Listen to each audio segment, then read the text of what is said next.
Hey guys, tonight we're not boarding a ship, we're not chasing pirates, and we're definitely not dealing with any sweaty sailors arguing over treasure maps they can't read. Instead, we're drifting into something far older, far stranger, and much, much bigger. A world before kings, before heroes, before Olympus even had real estate. Tonight, we're wandering into the cosmic workshop of creation itself, where one-eyed giants forged thunder, shaped fire, and accidentally kicked off half the myths your high school textbooks summarized in 2 boring paragraphs. But before we begin our slow fall into ancient chaos, go ahead and like the video and subscribe only if this kind of quiet, weird, myth-soaked bedtime storytelling actually helps you relax. If not, no worries. Even Zeus didn't impress everyone, and he turned into a swan that one time, so you're already doing better than him. Leave a comment telling me where you're watching from and what time it is, right now. It's always two-way, M, somewhere. And if you're here, you're probably trying to drift off while listening to me talk about ancient cosmic beings who literally invented lightning as a hobby. Now, dim the lights, switch on a fan for that soft, comfy, whooshing noise, get cozy, and maybe tuck your feet under a blanket. Not because of rats this time, but just in case a rogue bolt of primordial energy decides to roll across your bedroom floor. Unlikely. But you never know with ancient mythological beings. Let's pause for a second. Have you ever wondered what the universe felt like before it had rules? Before there were gods, mortals, mountains, or Mondays? Before sunlight, snowfall, heartbreak, breakfast, or anything with a name? What was it like when the world was just potential? When thunder existed before the sky did? When fire flickered through the void, searching for somewhere solid to land?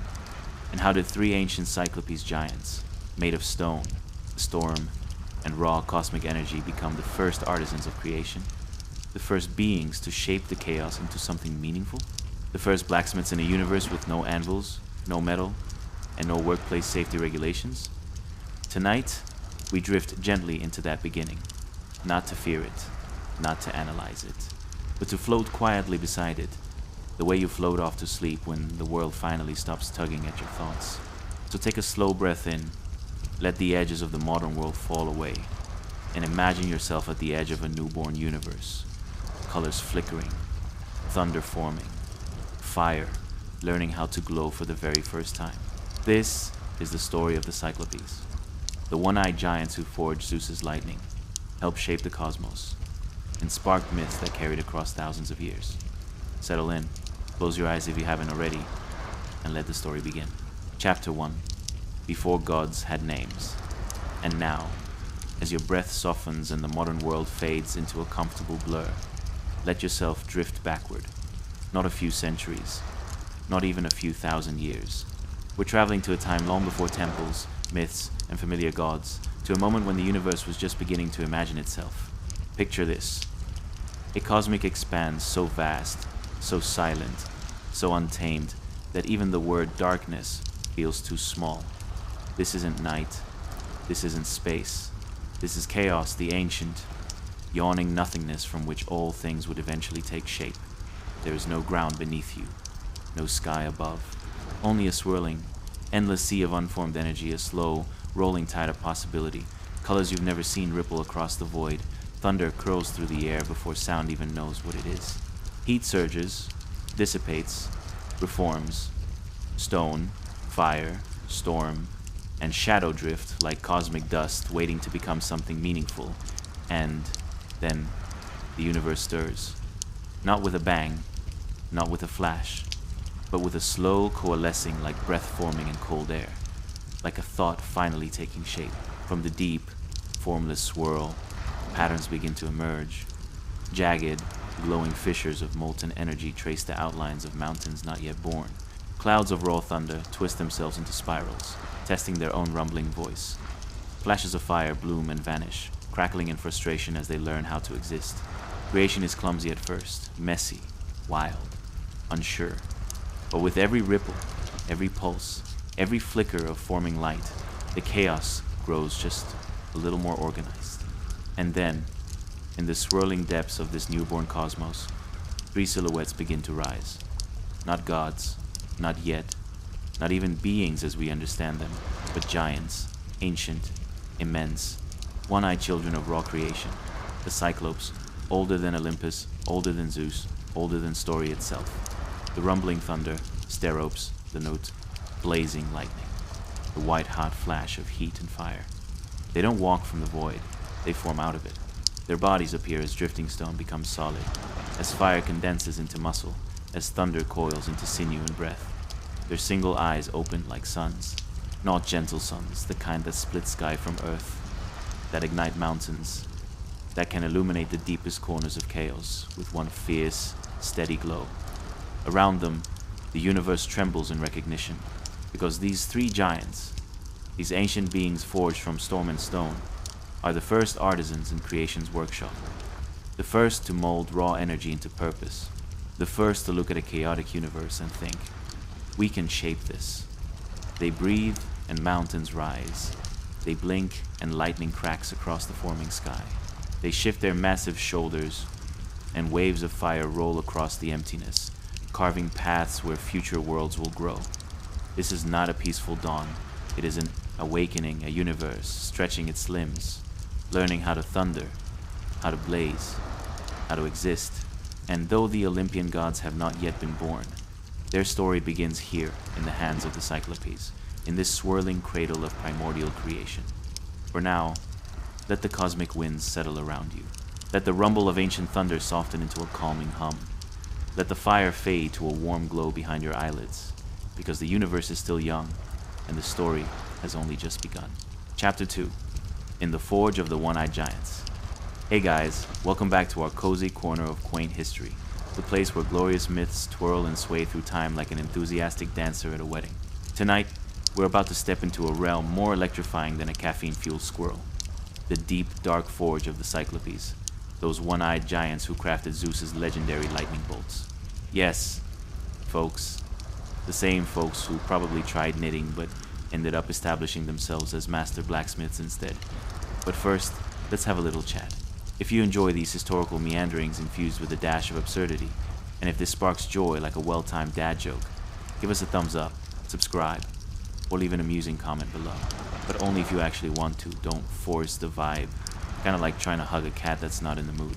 Now, let's dim those lights, find a soft spot on the couch, and brace for a voyage back to the 8th century, BCE, where myth and humor intertwine like a particularly ambitious piece of spaghetti. So, let's dive in.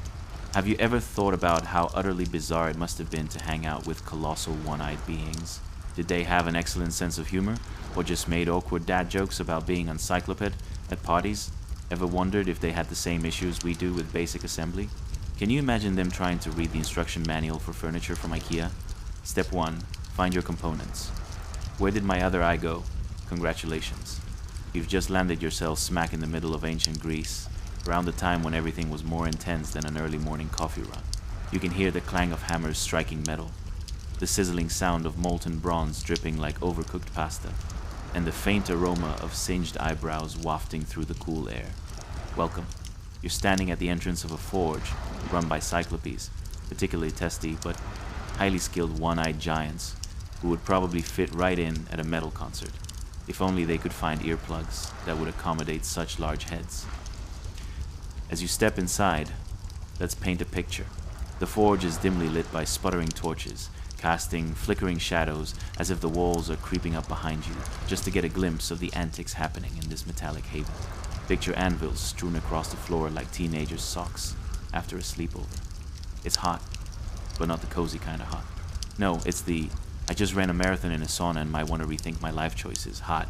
The hissing steam is almost rhythmic, like a bizarre symphony conducted by the spirit of chaos itself. Each clang of metal resonates through the air, vibrating within your bones. If only you could convince the Cyclopes to do a cover of your favorite rock ballad. Now, turn your attention to our Cyclopean friends. One stands there, towering over an anvil like a toddler holding a toy. Drum, squinting through his single eye, trying to understand why Zeus would want lightning bolts that desperately resembled upscale hair dryers. Hey, you think we can give them a wooden handle for a better grip? He asks, only to receive a bemused grunt from the other. Turns out, the giants have a unique way of discussing their ideas. Ancient wisdom or not, I would not recommend saying, you missed a spot within earshot. And what can these muscular giants possibly offer us beneath all this chaos. Not a cookbook, unfortunately, but imagine the culinary possibilities if they tackled baking. 350 degrees for 20 minutes? I'll just throw all the ingredients in the Opus-sized pot and hope it rises like Olympus itself. Delicious? Probably not. But it would definitely be a viral sensation on ancient social media, bake fails. As the day winds down, sparks flickering like fireflies in an overzealous dance, you feel a palpable sense of completion. The forge, once abuzz with activity, transforms into a haven of quietude, an odd yet soothing juxtaposition to the earlier orchestra of chaos. As if the sparks falling onto the floor have given way to a gentle rain of stars, and the giants, their eyes drooping like the last remnants of daylight, huddle over their latest creation. You realize the ancient Cyclopes are like us after a long day, exhausted, but oddly content, all the while plotting tomorrow's schemes for even grander creations. So now, as you nestle deeper into this scene, consider for a moment the beauty of communal labor. The Cyclopes, not just masters of their craft but also keepers of myth, work tirelessly through the night, fueled by dreams of forging divine power and a pinch of humor. Who knows? Maybe they were also debating whether to forge a set of enchanted BBQ tongs for future picnics on Mount Olympus. Seriously, how epic would that be? As the twilight deepens and wraps the forge in its gentle embrace, the noise fades to a soothing The ambience of the Cyclopes tools resting reminds you that even the mightiest among us need a moment to recharge after a day of creating madness and magic. So as you close your eyes and allow this vivid imagery to lull you to rest, reflect on the blend of chaos and calm. In the grand scheme of mythology, even the one-eyed giants took time to unwind after a bustling day, perhaps sharing chuckles about that one time a mortal mistook a lightning bolt for a fancy spear. Sweet dreams, dear travelers. As the forge quiets, and the whimsical tales of history drift off into the starry night, where the sparks of creativity and absurdity illuminate the cosmos. Chapter 3. The Watchful Eye of the Giants. Hey guys, grab your sleeping bags and dust off those dreams, because tonight, we're diving into a world more chaotic than your last family reunion. The realm of one-eyed giants, specifically, the bearish Cyclopes, who forged Zeus's bolts of lightning. Yes, you heard me right. Imagine having to crush bad weather with the enormous bicep of a Cyclops instead of calling your neighborhood weatherman. But first, before we step into the clattering sandals of ancient Greece, don't forget to like, subscribe, and drizzle a comment about how absurd this whole concept is, only if you enjoy this, of course. I wouldn't want to pressure you like Zeus pressuring Hades to take a vacation in the underworld. So, dim the lights, put on a fan, and snuggle into your most ridiculous sleepwear. Bonus points if it's adorned with your great-great-great-grandmother's face, which I hope is not the only thing keeping you warm. Now, let's ponder some questions. How do you think it felt to be the last remaining Cyclops at a family dinner? Ever watched one of those talent shows convinced your brother's magical eye could outshine the competition? And speaking of dinner, just how much chaos do you think occurred when a Cyclops misread a recipe? I mean, you might just toss in a dash, too much volcanic ash instead of salt, leading to a meal that could double as a sequel to a horror movie. Congratulations. You've just woken up in 800 BCE, a time where massive, unblinking eyes loom above lakes of bubbling magma, and everyone has a good chance of misunderstanding your requests, particularly if they involve lightning. And serve me now. Let's talk about the birth of the Cyclopes, those mighty, mythical blacksmiths, who were less about standing around looking tough and more about hammering divine lightning from raw earth like a bunch of angry toddlers wielding plastic hammers. Picture this. You find yourself in a rocky cave, which smells like last week's fish fry, with lava flowing nearby like an over-enthusiastic fountain at a toddler's birthday party. At the center, there sits a gigantic, single, unblinking eye, glaring back at you as if you just committed the crime of sipping milk before your ice cream. This is not just any eye. It's the legendary eye of the Cyclopes, surrounded by a swirling molten mass of earth, magma, and perhaps some shameful memories of past misadventures. You can't help but wonder if they ever considered buying an eyelash curler or maybe a good eye cream. Let's pause for a moment and think about Cyclopes' craftsmanship. You know how frustrating it can be to find that one misplaced sock that blasted out of your dryer? Imagine trying to forge lightning instead. Every time a Cyclops would heat up the materials to create Zeus's famous bolts, one clumsy mishap, and boom, there went another mountain blown straight into the sky, taking with it several angry villagers and their prized livestock. "Wasn't my fault," they would grumble, dusting ash off their tunics and wondering how to explain the latest natural disaster to their disapproving neighbors. As these gentle giants hammered away at their divine forge, a cacophony of clanking and rumbling surrounded you, almost like your neighbor's questionable DIY project. The sheer energy flowing through their gigantic forms must have been like an ancient Greek heavy metal concert, minus all the leather outfits. It's hard to picture one-eyed giants roaring with laughter while simultaneously maintaining a serious debate about whether green lava was actually a good color scheme for their latest forge invention. Moreover, in the midst of all this, one can only imagine the health and safety regulations or lack thereof plaguing the Cyclopes. Ever tried forging something heavy while holding onto a molten rock? No? Then you cannot appreciate the prescription levels of calamity they faced on a daily basis. Forget that wrist injury from texting too much. We're talking about one-eyed giants chipping their own fingers off while trying to perfect the art of lighting bolts. I mean, isn't that how you'd win Cyclopean, America's Next Top Blacksmith? And yet, through all this chaos, they played pivotal roles in the Titanomachy, crafting weapons and tools to assist the Olympians in overthrowing the Titans. Talk about a family reunion gone spectacularly awry. Picture Zeus calling together the Cyclopes to discuss existential matters over an excessive number of meads, gleefully ignoring the reincarnated Titans, plotting their perfect revenge strategy, while your average mountain goat walks by, blissfully unaware. So there you are, cocooned in the cozy chaos of a Cyclopean forge, surrounded by eye rolls, literally, and the warm embrace of molten lava. As you inhale the thick cloud of volcanic ash wafting through the air, mixed with the faint scent of burnt offerings, above, you can't help but feel a sense of belonging in the bizarrely creative world of ancient craftsmanship. After all, in a reality where one giant eye watches over you, what better way is there to fall asleep than knowing that everything around you is as delightfully absurd as a multi-eyed mascot for a one-eyed club? Now, with the echo of hammers ringing in your mind, drift along the dreamlike currents, floating gently among the stars and sparks, letting the Cyclops' hilariously misguided legacy snuggle you softly into the warm, tender arms of sleep. Who knows what history you might forge yourself in the land of dreams next. Chapter 4. The Clattering Forge of the One-Eyed Behemoths. As we step deeper into this enchanting setting, prepare to be enveloped by the ear-piercing clang of hammers ringing through the air like giant percussionists in a Greek symphony gone delightfully out of tune. Here you are, standing on the outskirts of a Cyclopean forge, and trust me when I say, it's hotter than your uncle's barbecue gone rogue. The gods of Olympus could only dream of the kind of sizzling chaos present at this moment. The forge crackles and pops like a midnight popcorn party loud enough to wake the Minotaur napping a few caves over. Before you, one of the legendary Cyclopes is hard at work. He's a mountain of muscle, practically a walking coliseum draped in furry, shaggy goodness. His gloved hands grip an enormous hammer, bigger than the hopes and dreams of anyone trying to install IKEA furniture alone. Now, let's describe this magnificent creature. Picture him, his form illuminated by the golden white light of a freshly forged lightning bolt, every ripple of muscle highlighted like the latest artwork in a gallery of insanity. His one eye, an enormous orb of eye whiteness, stares with ferocious determination, as if it's both assessing his work and sizing you up for a dinner invitation like a bouncer eyeing the awkward guy waiting in line at a nightclub. You look familiar, it might say. Didn't I see you at that poetry reading last week?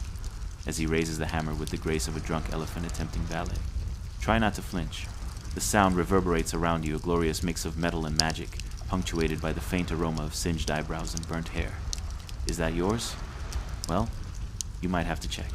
The health and safety of an ancient Cyclopes forge resembles less of a checklist and more of a try not to die challenge. Did someone say OSHA?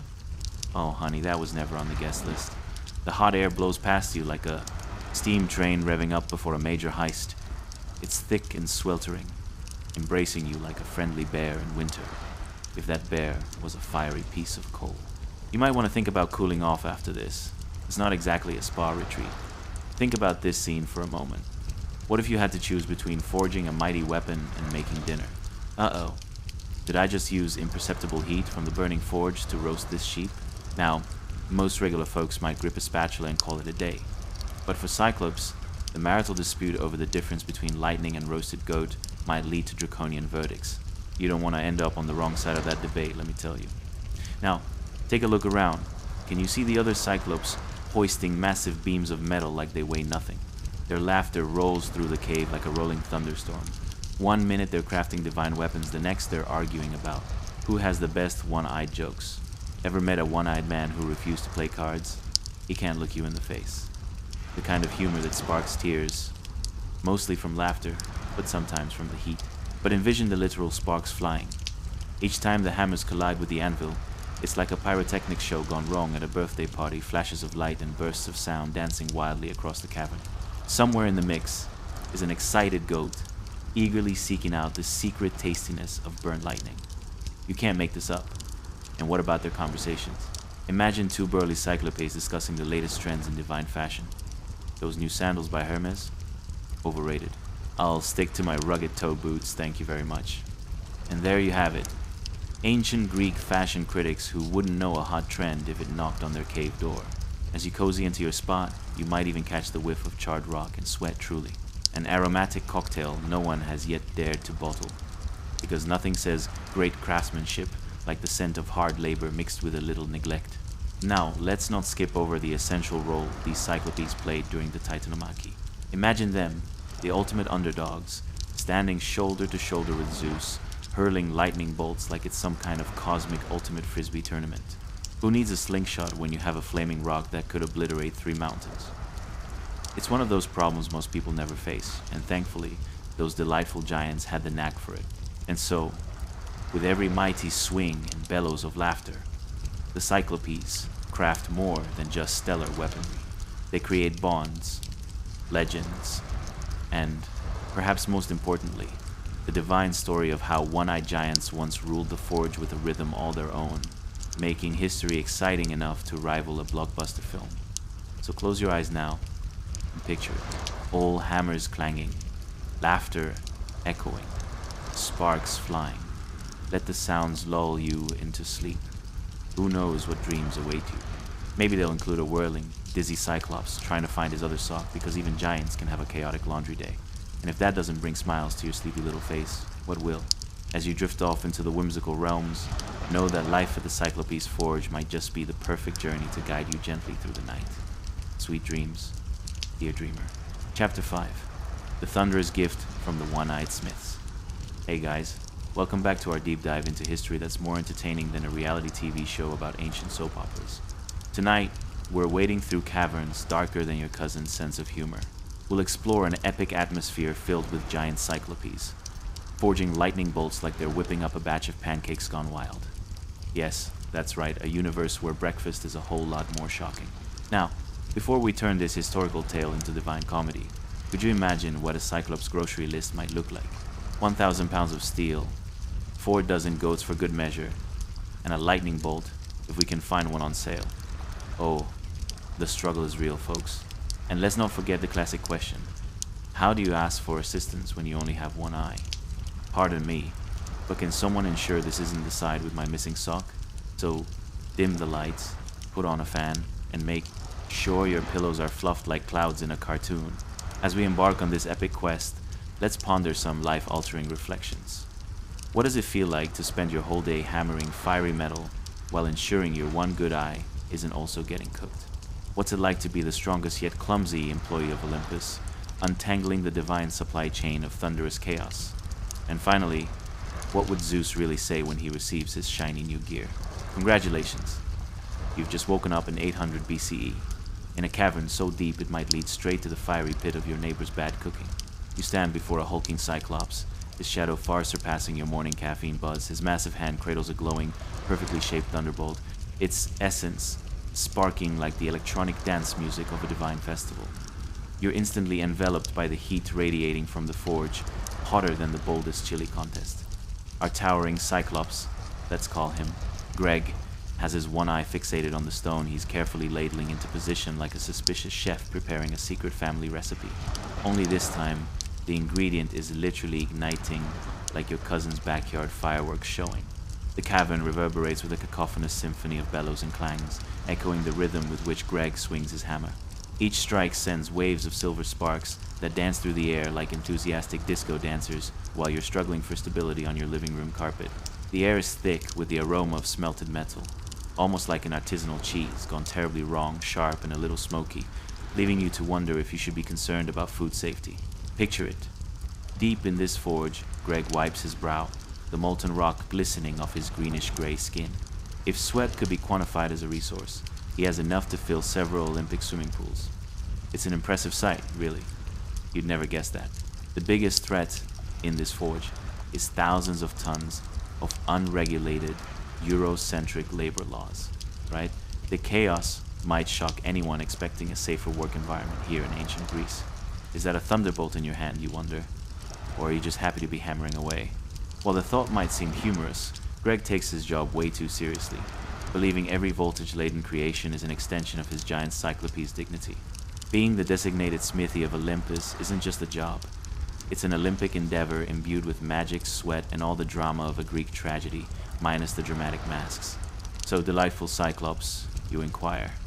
Ever try to cook dinner and craft a legendary weapon at the same time? Do you get angry when dinner burns and Zeus needs a new pair of electrifying sandals? The response is more laughter than words, punctuated by the sounds of hammers ringing, which makes it just a tad hard to hear anything but the percussion taking place. Other Cyclopes echo Greg's enthusiasm, even as they argue over who forgot to order goat cheese for lunch, because of course, a Cyclops' diet is about as balanced as an ancient Colosseum battle. Suddenly, a rumble shakes the forge, and you instinctively realize it may not just be the hammers at work. Could that be the universe's way of laughing at your life choices? You think, as a spark erupts into so many mini lightning bolts that they dance around the cavern like hyperactive fireflies on a sugar rush. But humor aside, let's take a step back. Imagine being a Cyclops amid the Titanomachy. You'd be launching these crafted thunderbolts like you're playing the world's wildest game of cosmic frisbee, while Zeus simultaneously champions your handiwork. Who needs a slingshot when you have a flaming rock that could obliterate 3 mountains? It's the kind of rugged teamwork that makes you wonder why reality TV hasn't featured it. Yet, can you imagine the drama? So, as weapons are forged in echoing laughter, you know that this historical hilarity, laced with a bit of insanity, eclipses any dreary office job you could ever imagine. The glamour of being a god isn't half as fun without these Cyclopes turning sparks into legends and laughter into lore, literally shaping the fate of the Greek pantheon. As you settle deeper into this whimsical journey between the clattering, the crafting, and the Cyclopean jokes, remember, you're not just a spectator in history. You're a part of this fantastical world, and perhaps in your dreams tonight, you'll find yourself wielding a thunderbolt, cracking Cyclopes jokes along with Greg, navigating the chaotic kitchen of divine creations. So, take a moment and breathe it all in, as you drift into the stirring adventures of a fiery forge under the watchful eye of the one-eyed giants where your imagination can roam as freely as their relentless laughter. Sweet dreams, dear dreamer, where the finalized punchline is never far away. Chapter 6. Poseidon's New Trident. Hey guys, welcome back to another marvelously mediocre jaunt through history that promises to be as riveting as watching paint dry, but with a lot more chaos. Tonight, we find ourselves standing on a rocky coast in the time of gods, giants, and the occasional runaway wave, where the god of the sea, Poseidon, awaits a special delivery. Together we'll witness the moment Poseidon gets hooked up with the most imaginative trident this side of the Aegean Sea, crafted by none other than one-eyed giants who apparently forgot that anyone could possibly have a preference regarding the color scheme. Imagine the aesthetics of this trident as we dive into the lore. What would you even wear while designing oceanic weaponry? A speedo made of seaweed, a toga that literally flows like water. And how about using a seashell as a smartwatch? Picture Greg, our friendly Cyclops from the last chapter, trying to figure out if he should make the handle out of bronze or simply flex his one massive bicep and call it done. So, dim the lights, turn on an inconspicuous fan, and nestle into those fluffy clouds you call pillows because things are about to get tidal. Have you ever had to maintain both a glorious physique and navigate the politics of godly requests, all while wearing flip-flops? Is it difficult to run a quality trident manufacturing operation when you're also responsible for buying lunch because Zeus refuses to pay for takeout? And most importantly, what do you do when all your best ideas float in the ocean, but so far, you're clueless about color matching? Congratulations. You've just woken up in 800 BCE as a casual observer in this pantheon of chaos, perched right next to a beach fit for a cinematic masterpiece. In the distance, feel the salty tang of the spray on your face and listen to the waves crashing against the shore like disgruntled customers demanding refunds.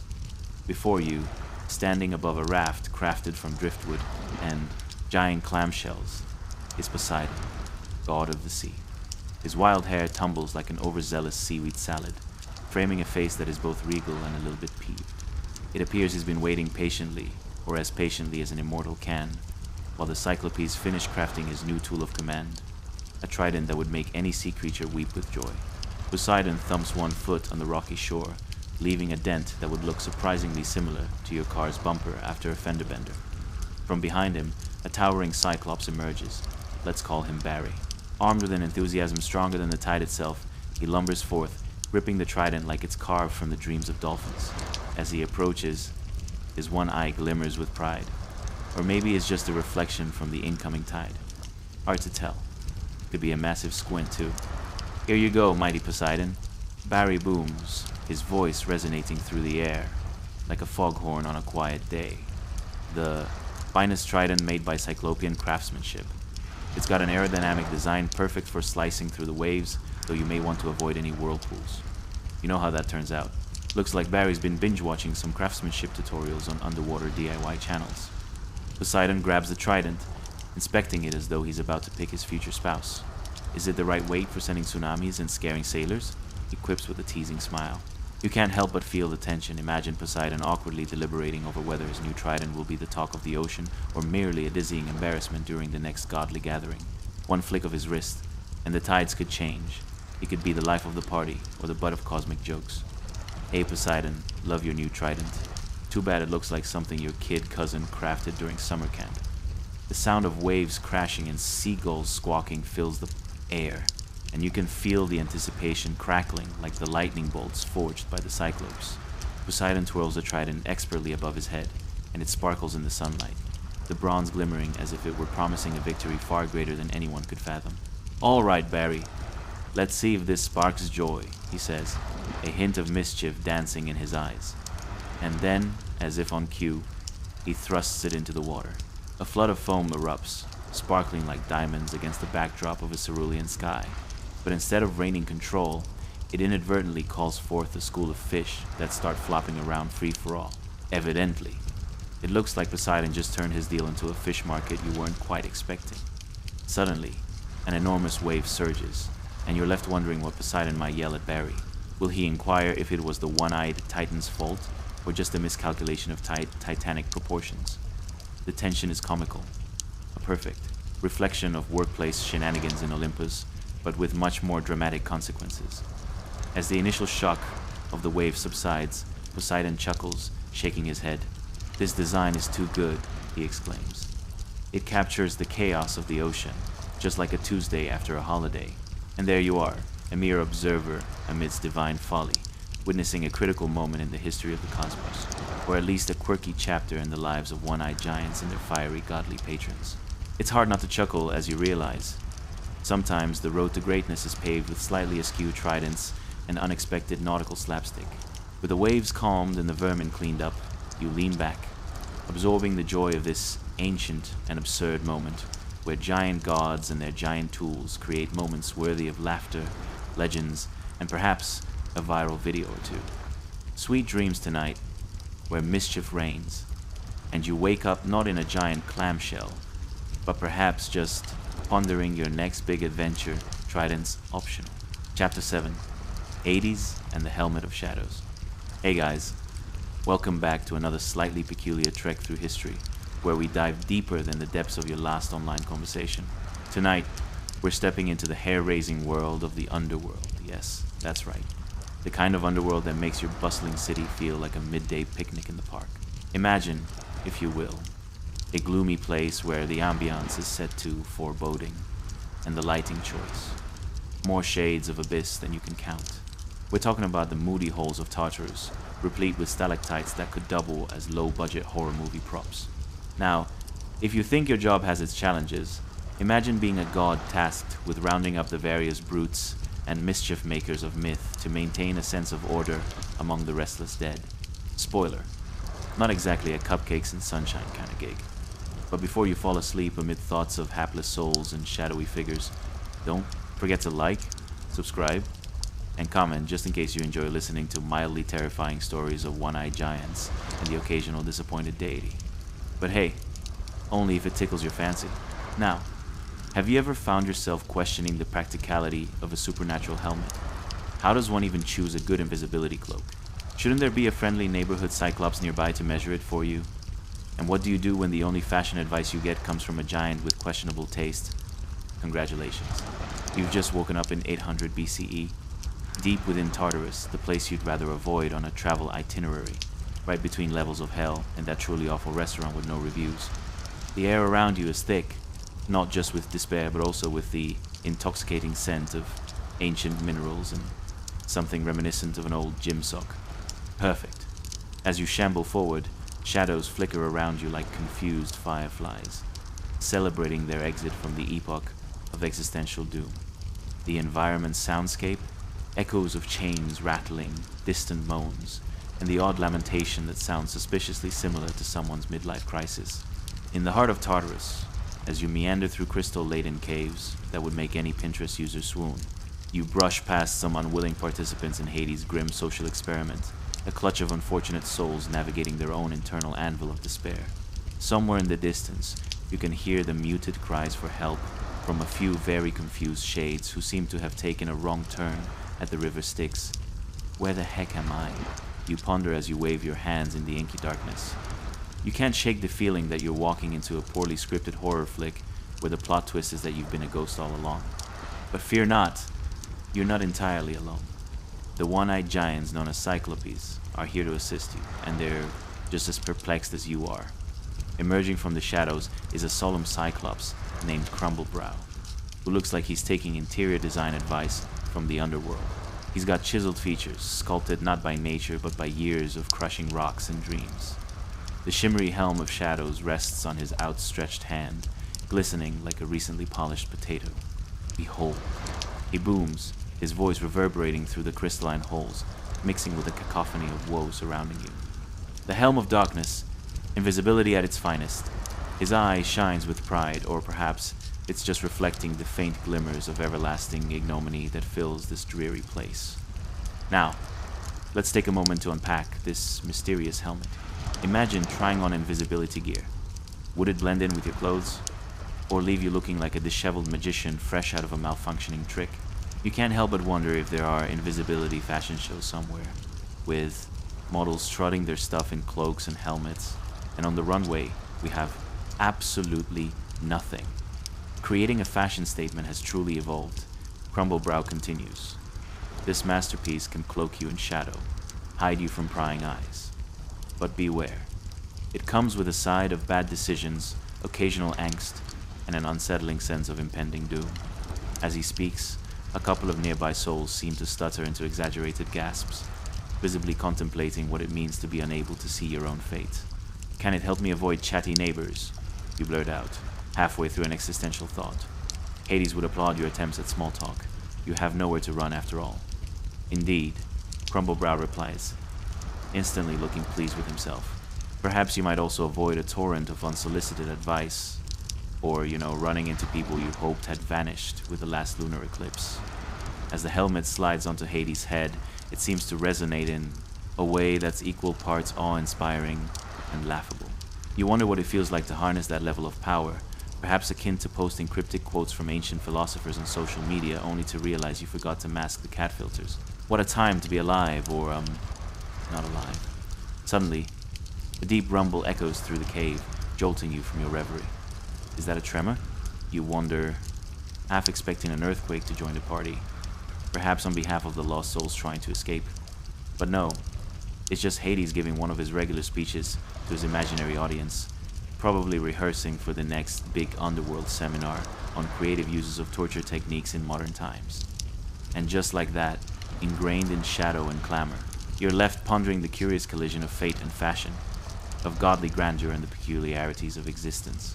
So here you are, standing alongside a Cyclops and contemplating invisible helmets, while trying to avoid stepping on the toes of the deceased, knowing that life or lack thereof is full of fun, frivolity, and an inexhaustible array of visible and invisible dilemmas. Welcome to your dreamland of absurdity, where even the gods can't help but take life less seriously amid the shadows and uncertainty. And you, perfectly insignificant, are just another player in this vast cosmic comedy, spinning in your own realm of dreams, waiting to unfold. Sweet dreams. Chapter 8. The Legends of the One-Eyed Giants. Hey guys, welcome back to another mildly fascinating stroll through the corridors of history, where the tales are quirkier than your Aunt Mildred's conspiracy theories about the neighbors. Tonight, we embark on a journey that's more riveting than your usual post-work scroll through your social media feed. Yes, tonight we're diving into the rather tall tales about the Cyclopes, those formidable one-eyed giants who, spoiler alert, weren't actually that great at crowd control. Imagine this.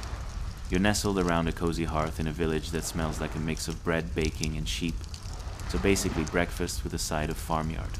In front of you, an ancient Greek storyteller, his face narrating a tale as interesting as a vending machine saga, begins to weave the story of the Cyclopes.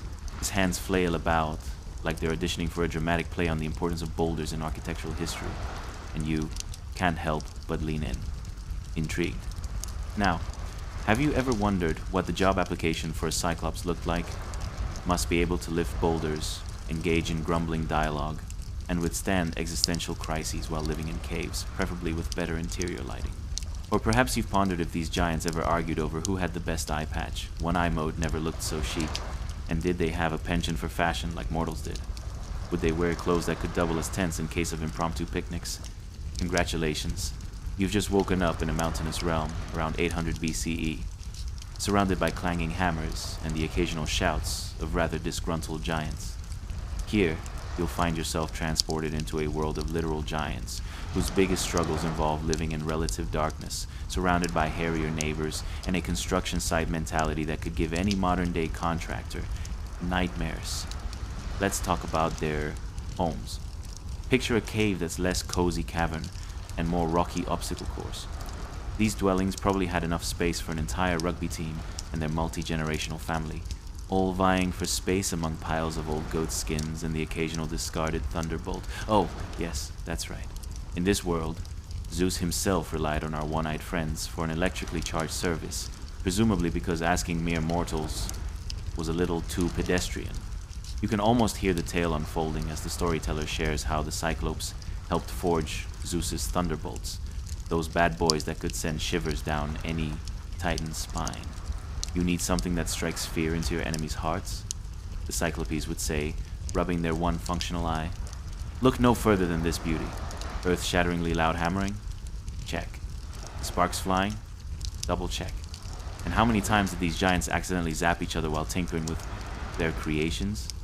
Just imagine the kind of insurance claims that could possibly arise from such incidents. So, let me get this straight, Zeus would say, rubbing his temples in frustration. You lost a finger in a bolt accident, and now the entire lightning system is down? Well, that's just shocking. But as much as these Cyclopes were brawn and brilliance, they also had a flair for the dramatic, most likely the kind that could only be rivaled by a 2-hour epic starring an overly ambitious tragic hero. Picture this. A Cyclops stands atop a mountain, delivering a soliloquy about his one-eyed vision quality, only to realize he forgot to declare the early morning sun his biggest enemy. The struggle is real. It's like trying to thread a needle while blindfolded in a wind tunnel. Now enter Polyphemus, one of their most famous members and a being whose tales kept parents up at night, lest their children take an unwise detour through the enchanted hills. The poor guy couldn't catch a break. He had to deal with people running into his cave constantly, their pesky human curiosity prompting them to graze on his sheep, sit in his favorite chair, and make him question his life choices. I just wanted to enjoy a nice meal of woolly delights. Is that too much to ask? The storyteller's hands swirl as he describes how Polyphemus encountered none other than Odysseus.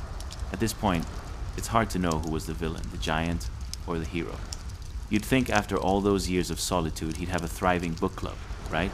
The storyteller chuckles, drawing roars of laughter from his captivated audience. The Cyclops, befuddled and blinded by Odysseus's clever tricks, soon becomes the butt of a colossal joke. And just like that, he got outsmarted by a guest. The narrator quips, sending waves of giggles echoing throughout the room.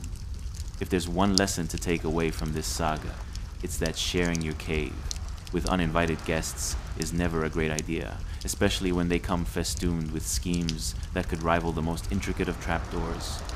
Every twist and turn in this tale leaves you snorting softly. It's as if history itself decided that even giants deserve a hearty laugh at their own expense. By the end of the night, as the fire crackles and the shadows dance upon the walls, you're left wondering what might have happened if the Cyclopes decided to branch out into tourism. Come visit the Cave of Misery, free sheep grazing included with a side of existential dread.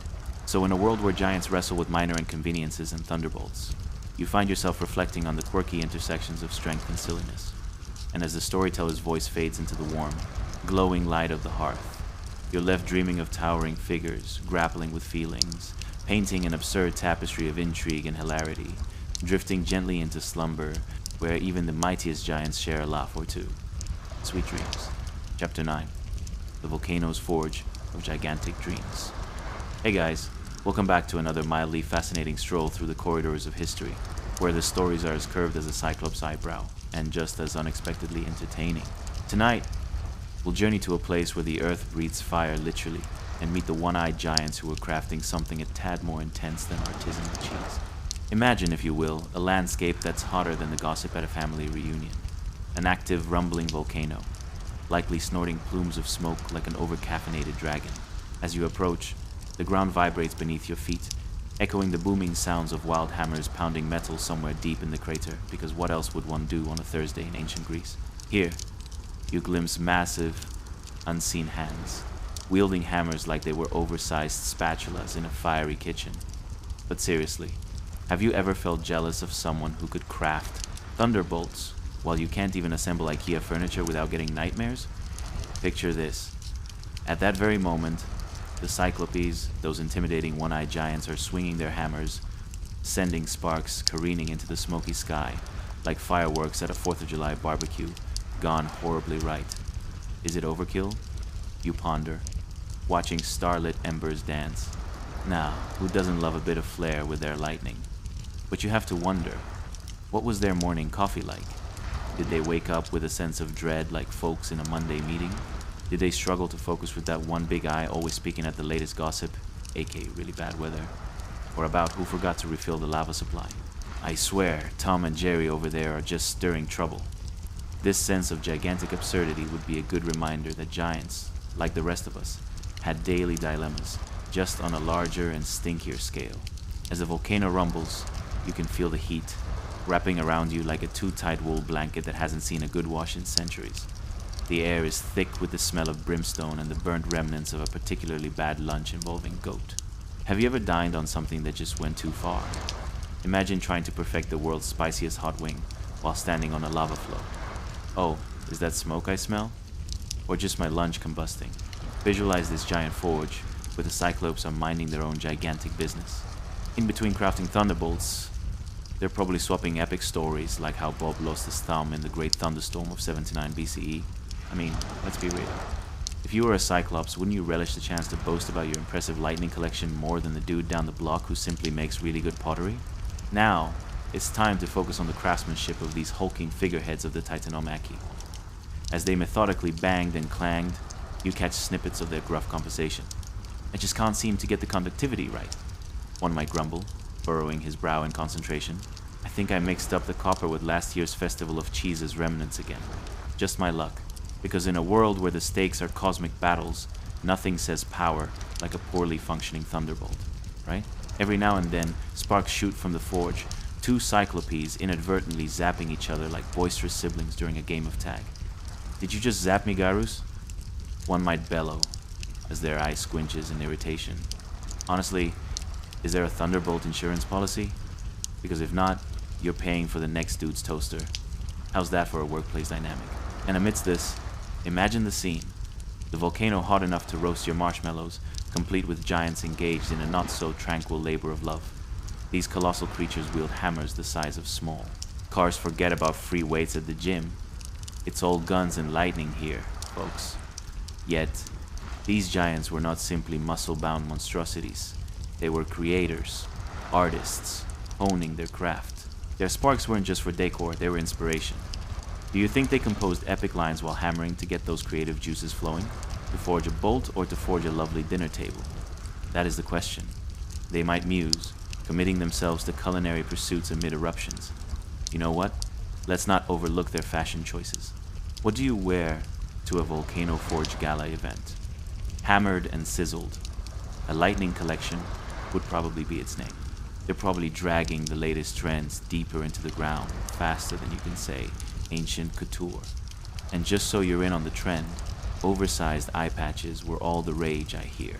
So here you are, caught in this comically fiery scene where every explosion and burst of light becomes a narrative of creation and hilarity. With the monotonous sounds of target practice on your eardrums, you ponder if even the Titans had days when they missed the mark. Every mishap, every zap, every near miss becomes a punchline in a world ruled by size, and an inspiration that even a giant can mess up now and then. And as the volcano continues to bellow and shake, you find yourself floating gently in a sea of uncertainty and sleepiness, pondering the idea that even the mightiest can trip over their own hammers. Alright, sleep tight, and of course, don't let the giggling giants bite. Sweet dreams. Chapter 10. The One-Eyed Wizards of Thunder and Lightning. Hey guys, welcome back to another mildly interesting chapter where we peer into the past like nosy neighbors at a family reunion. Tonight, we're diving into a world that's hotter than a jalapeno on a summer's day, where one-eyed giants hovered over their fiery forges, crafting lightning bolts with all the flair of a competitive barista making your morning coffee. Trust me, it's a shocking experience. Not even a PowerPoint presentation on the joys of an electrical circuit can prepare you for this. Now, before we head into the workshop of these colossal craftsmen, let's take a moment to appreciate the impending chaos. Have you ever thought about what it's like to be a Cyclops? I mean, can you imagine navigating life with one eye patch and a thunderbolt obsession? Did they ever get dizzy looking at the world through one large lens, like a funhouse mirror that's gone rogue? What about their love lives? Hey baby, I may be only half of a man, but I've got a giant heart, and the ability to summon storms. Okay, dim the lights, put your feet up, if you have feet. Maybe you borrowed some from a friendly neighbor, and let's wake up in the mythic chaos of ancient Greece. Congratulations, you've just opened your eyes to a vibrant world between 800 and 480 BCE, where creatures the size of small houses and with fewer fashion choices than a potato reinvented the art of craftsmanship. Imagine stepping into the Cyclopes workshop. The air is thick with heat, and the smell of molten metal mingling with a faint scent of charred goat. Yes, goat is optional, but certainly not excluded. The rhythmic clang of mighty hammers hitting raw material echoes like a heavy metal concert minus the annoying crowds and overpriced beer. Sparks fly with the gusto of tiny golden fireflies having a dance-off, illuminating the shambolic workshop where Brontes, Steropes, and Arges passionately strive for greatness, with less than perfect results. You can picture them, can't you? These hulking giants, cloaked in sweat, glistening like giant dewdrops, frantically adjusting their spectacles made from the finest Greek carbuncles while laboring over their incandescent workstations. Each Cyclops occupies their corner, wielding tools that look like oversized kitchen utensils designed for a barbecue contest gone terribly wrong. I can't believe I lost the "can I set this on fire" competition, sighs Steropes as he adjusts his helm, inadvertently singeing a tuft of hair. You'll get him next time, Brontes replies, his voice booming like thunder, mixed with the tenor of a confused cat. Just don't set the lava on fire, alright? We need that for the lightning bolts. Can you imagine the casual morning banter? Hey, did you see? I hit the moon last night. Good luck climbing that ladder. In a world driven by competition, you can bet that bragging rights often revolved around who made the most fearsome thunderbolt, or who had successfully turned the local goat into fried lightning nuggets. What's that on the menu tonight? Fried Zeus? Extra thunder? Every swing of the hammer sends reverberations through the rocky walls, which might be the closest thing they have to a sound system. At one point, you might find Arges having a small existential crisis. Is it just me, or does this thunderbolt look like something from last week's cheese festival? He mumbles, eyeing the other two skeptically. Before you know it, their dramatic discussions turn into creative debates. Imagine if we added glitter to our bolts, that'd make them dazzling. Sure, Stratos, the uninvited lightning bolt, thinks it's a ridiculous idea, but the Cyclopes consider it a trendy leap toward modern lightning. We might start a rave, you know. Now, amidst all the chaos, let's pause for a moment due to the undeniable allure of their outputs. Every bolt gleams with greatness, and the occasional hint of failure. These aren't your run-of-the-mill, dime store thunderbolts. These are artisanal, handcrafted works of elemental art. Can you hear the declarations? First come, first served. Get your limited edition lightning here, folks. And have you ever wondered about their lunch breaks? Probably they'd sit around a giant stone table, sharing tales like weary workers commiserating after a long shift. Remember when the last lightning bolt hit that tree? Now that was a shocking experience. These mythical creatures, utterly oblivious to the dangers of forest fires, laugh heartily as their belly aches from weak attempts at goat cheese fondue made without proper cheese. Did I mention the environmental concerns? You can almost hear Mother Nature yelling, "You're roasting my trees." But alas, the Cyclopes remain blissfully unaware. Or perhaps they just assume the smoke adds flavor to their dynamic lifestyle. You know, flaming goats are totally in this season. Brontes insists, nearly melting his own lunch in the process of crafting. By the end of the day, the workshop is alive with a gloriously chaotic energy that makes your average office job look ultra boring. Think about it. Have you ever had a coworker accidentally zap you with an industrial-sized lightning bolt, giving you an unforgettable story for your next casual Friday gathering? If you did, you should probably join the Cyclopes. So as the sun sets on this gourmet thunderbolt workshop, you can pull the blanket of night snugly around your shoulders, lulled into sleep by the echoes of grumpy giants arguing over proper forging techniques and their latest failed inventions. Stay cozy, and maybe dream about turning your mundane life into a legendary saga worthy of thunderous applause. Good night, and may your dreams be electrifying, in a safe, non-singe sort of way. Chapter 11. Uranus's Woes. The Titan's Fearful Decision. Hey guys, welcome back to another mildly interesting chapter where we dig through history's sofa cushions like a hungry raccoon searching for the last slice of pizza. Tonight, we find ourselves in a moment so dramatic it could give soap operas a run for their money, as we explore the chilly depths of ancient Greek mythology. Spoiler alert, it involves one very anxious titan, a bunch of grumpy, one-eyed giants locked away, and a family reunion no one actually wants to attend, but hey, who wouldn't love a little chaos before drifting into sleep? Now, before we dive into this icy dilemma, let's make sure you're comfy. Grab your favorite blanket, dim those lights like we're setting the mood for an awkward first date, and settle in. Have you ever wondered what it's like to be a parent of 3 enormous, very grouchy, possibly lunch-stealing Cyclopes? Or how about the existential dread of locking your kids away because they might actually take over your job? Imagine coming home to your couch, filled with giant thunderbolts, and one-eyed giants arguing about who gets the last piece of pizza. Doesn't sound too appealing, does it? So, let's take a deep breath, and let's imagine you've just blinked awake in the tumultuous world of 800 BCE, right in the thick of the mythic chaos. Congratulations.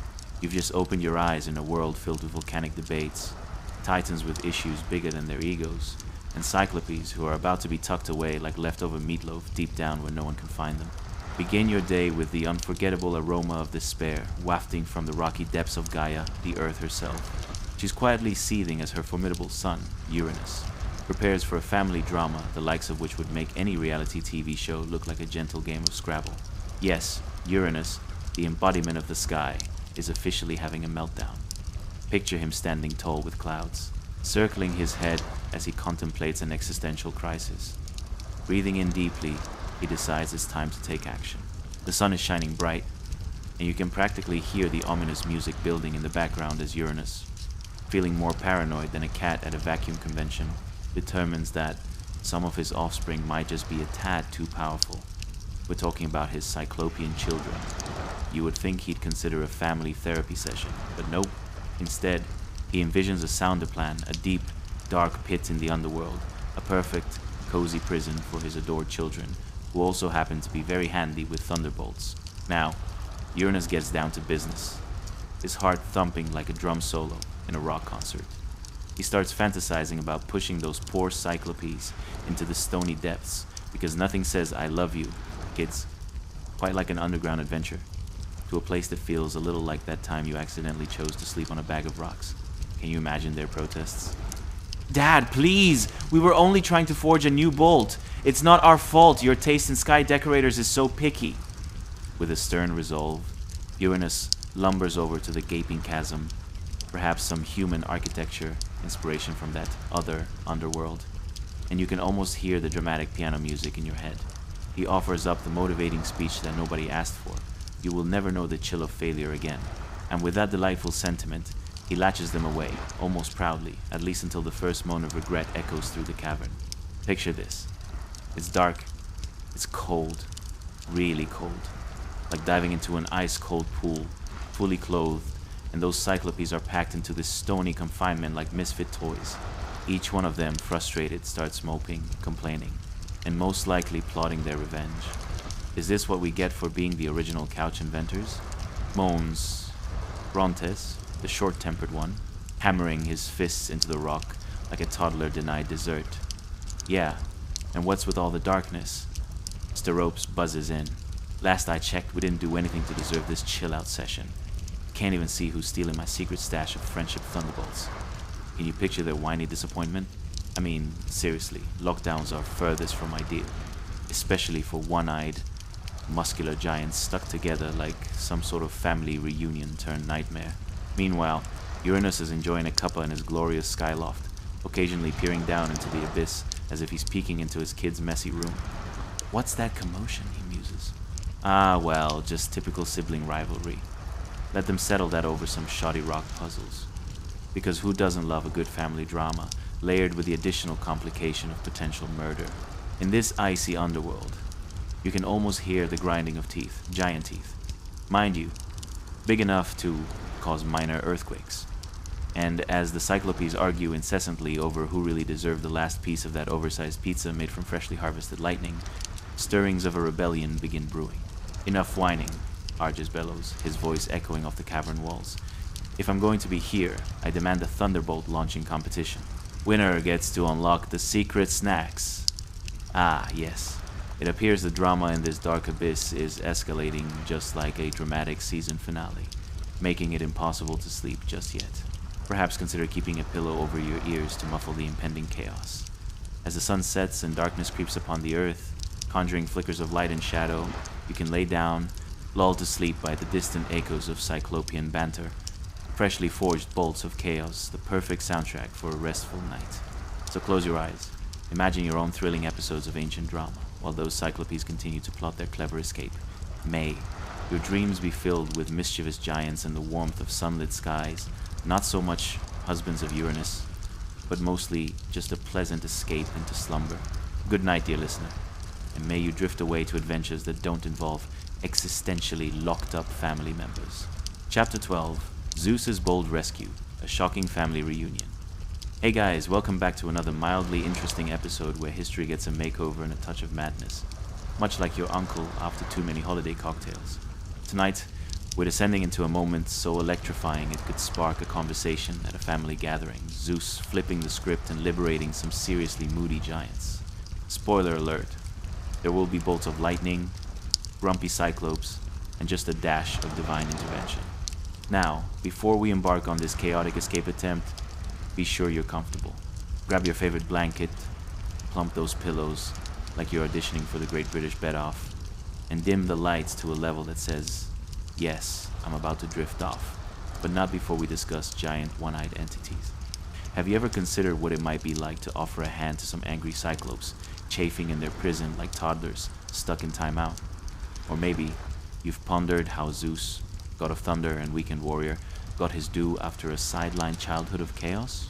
So, let's take a deep breath and nestle into the thrilling era of 800 BCE, where myths were a dime a dozen, magic was real, or at least the stories were, and everyone seemed one ill-conceived decision away from an epic showdown. Congratulations. You've just awoken in a world where Uranus, the overbearing titan, is throwing a family drama more dramatic than that time your annoying cousin decided to air your family's dirty laundry on social media. The air is electric, crackling with tension, like a poorly wired light bulb threatening to transform your living room into a disco party you never wanted. Picture this. It's darker than your coffee on a Monday morning, and up above your head, the titanic Cyclopes languish in their rocky cage, consoled only by the eerie echoes of their own grievances. The stony ceiling looms down like an ominous cloud, while their grumbles bounce around, creating a symphony of misery that would put a junior high choir to shame. Now, as you adjust your ears to the frosty whispers of rebellion swirling in the caves, enter Zeus, youthful and defiant. With a glimmer in his eye, similar to that of a toddler, just unwrapped a gift, one that refuses to share with their siblings. He had the audacity to swagger down from Mount Olympus, illuminated by a divine light so bright it could easily be mistaken for a poorly placed street lamp. The veil between safety and chaos thins as he steps forward with all the confidence of a man pushing a boulder uphill, only to find it rolls back down right away. Greetings, dear giants. Who's ready for an escape plan that doesn't involve sitting in the dark, sulking like a sad cloud? Zeus booms with a grin, his voice echoing with an enthusiasm usually reserved for the unveiling of a new video game. The Cyclopes squint through their one eye, processing the dramatic entrance like confused bouncers at a nightclub contemplating whether to let in this wild, flashy character. Oh sure, Brontes huffs. Just waltz in here and expect us to rally behind you, oh great king of gods. You know, the last time we followed someone's grand plan, we ended up stuck in here playing rock, paper, scissors with ourselves for 3 centuries. But Zeus isn't deterred. He flicks his wrist, summoning a bolt of lightning with the finesse of an overzealous magician revealing his latest trick. But wait, what if I told you I can provide all the thunderbolts you've ever dreamed of, and free snacks too? Now, that's more like it. Their interest peaked, the Cyclopes leaned closer, as if Zeus had put a tempting menu before them, giant-sized portions of theirs truly favored. Snacks? Please, we're starving down here. Like eat a boulder just to stay full level of starving, roars Steropes, practically drooling at the thought. Zeus, ever the opportunistic leader, knows he has something here. Fine. It's a rescue mission, and snacks will be part of the deal, but we're keeping it stealthy. Think operation. One-eyed giant sneak away, where the only consequence is an epic family dinner, much later. And just like that, a pact was struck, all fueled by the promise of snack-fueled thunderbolts, and freedom that tastes suspiciously like a hint of revenge on Uranus's tight-fisted ways. As the colossal figures shuffle awkwardly, readying themselves, you can only imagine the amount of quarreling to be had. Watch how I can lift this rock. No, this is for snacks, remember? I think I can win on sheer bulk. With bright embers of excitement in their eyes, they prep for the grand escape, each Cyclops readying themselves for what they know is going to be an epic showdown that might just knock the socks off their cosmic dad. Tension builds like a slow boil in a pot of lentils. And who actually enjoys lentils? As they inch closer to the surface world. But hold your horses, or in this case, one-eyed giants. As they clamber into the light, visions of cheese puffs and ambrosia takedowns sway their minds. Remember to keep it down, admonishes Zeus. We don't need Uranus catching wind of our late-night escapade. He can be grumpier than a cat with a hairball.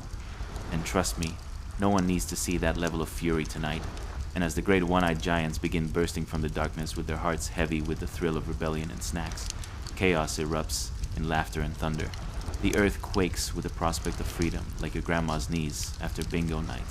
So as that great Cyclopean comedy turns into an insane escape full of bewildered onlookers and a few startled goats, get ready to settle into some much-needed rest as the antics continue to unwind, sending you off into dreams as sweet as ambrosial cake. Good night, dear listener. May your slumber be filled with laughter and perhaps an occasional one-eyed giant at your side. Chapter 13. The Cyclopes' Fiery Forge. Sparks, smokes, and one-eyed shenanigans. Hey guys, welcome back to another cozy exploration of mildly interesting history. Like warming your hands on a cup of cocoa, only without the risk of spilling on your favorite sweater. Tonight, we dive into a world where one-eyed giants hammer out thunderbolts with the finesse of your least favorite uncle trying to assemble IKEA furniture after 3 too many drinks. Buckle up, because it's going to be a ride brighter than Zeus's kitchen on pizza night. Now, before we plunge into the steamy depths of the Cyclopean Forge, make sure you're in your coziest position. Fuzzy socks at the ready. Dim the lights until they whisper, yes, I'm about to drift off, but first, let's watch some giant craftsmanship. How do you think these enormous creatures manage to forge the very weapons that occasionally rain down on unsuspecting mortals? Do they use divine hammers? Or is it more akin to using a sledgehammer to smash a piñata? What's the workplace gossip like when your coworkers are literally bouldering giants who can't fit through most doorways? And how do you even make lunch when your lunch options consist of entire sheep and possibly boulders? Congratulations.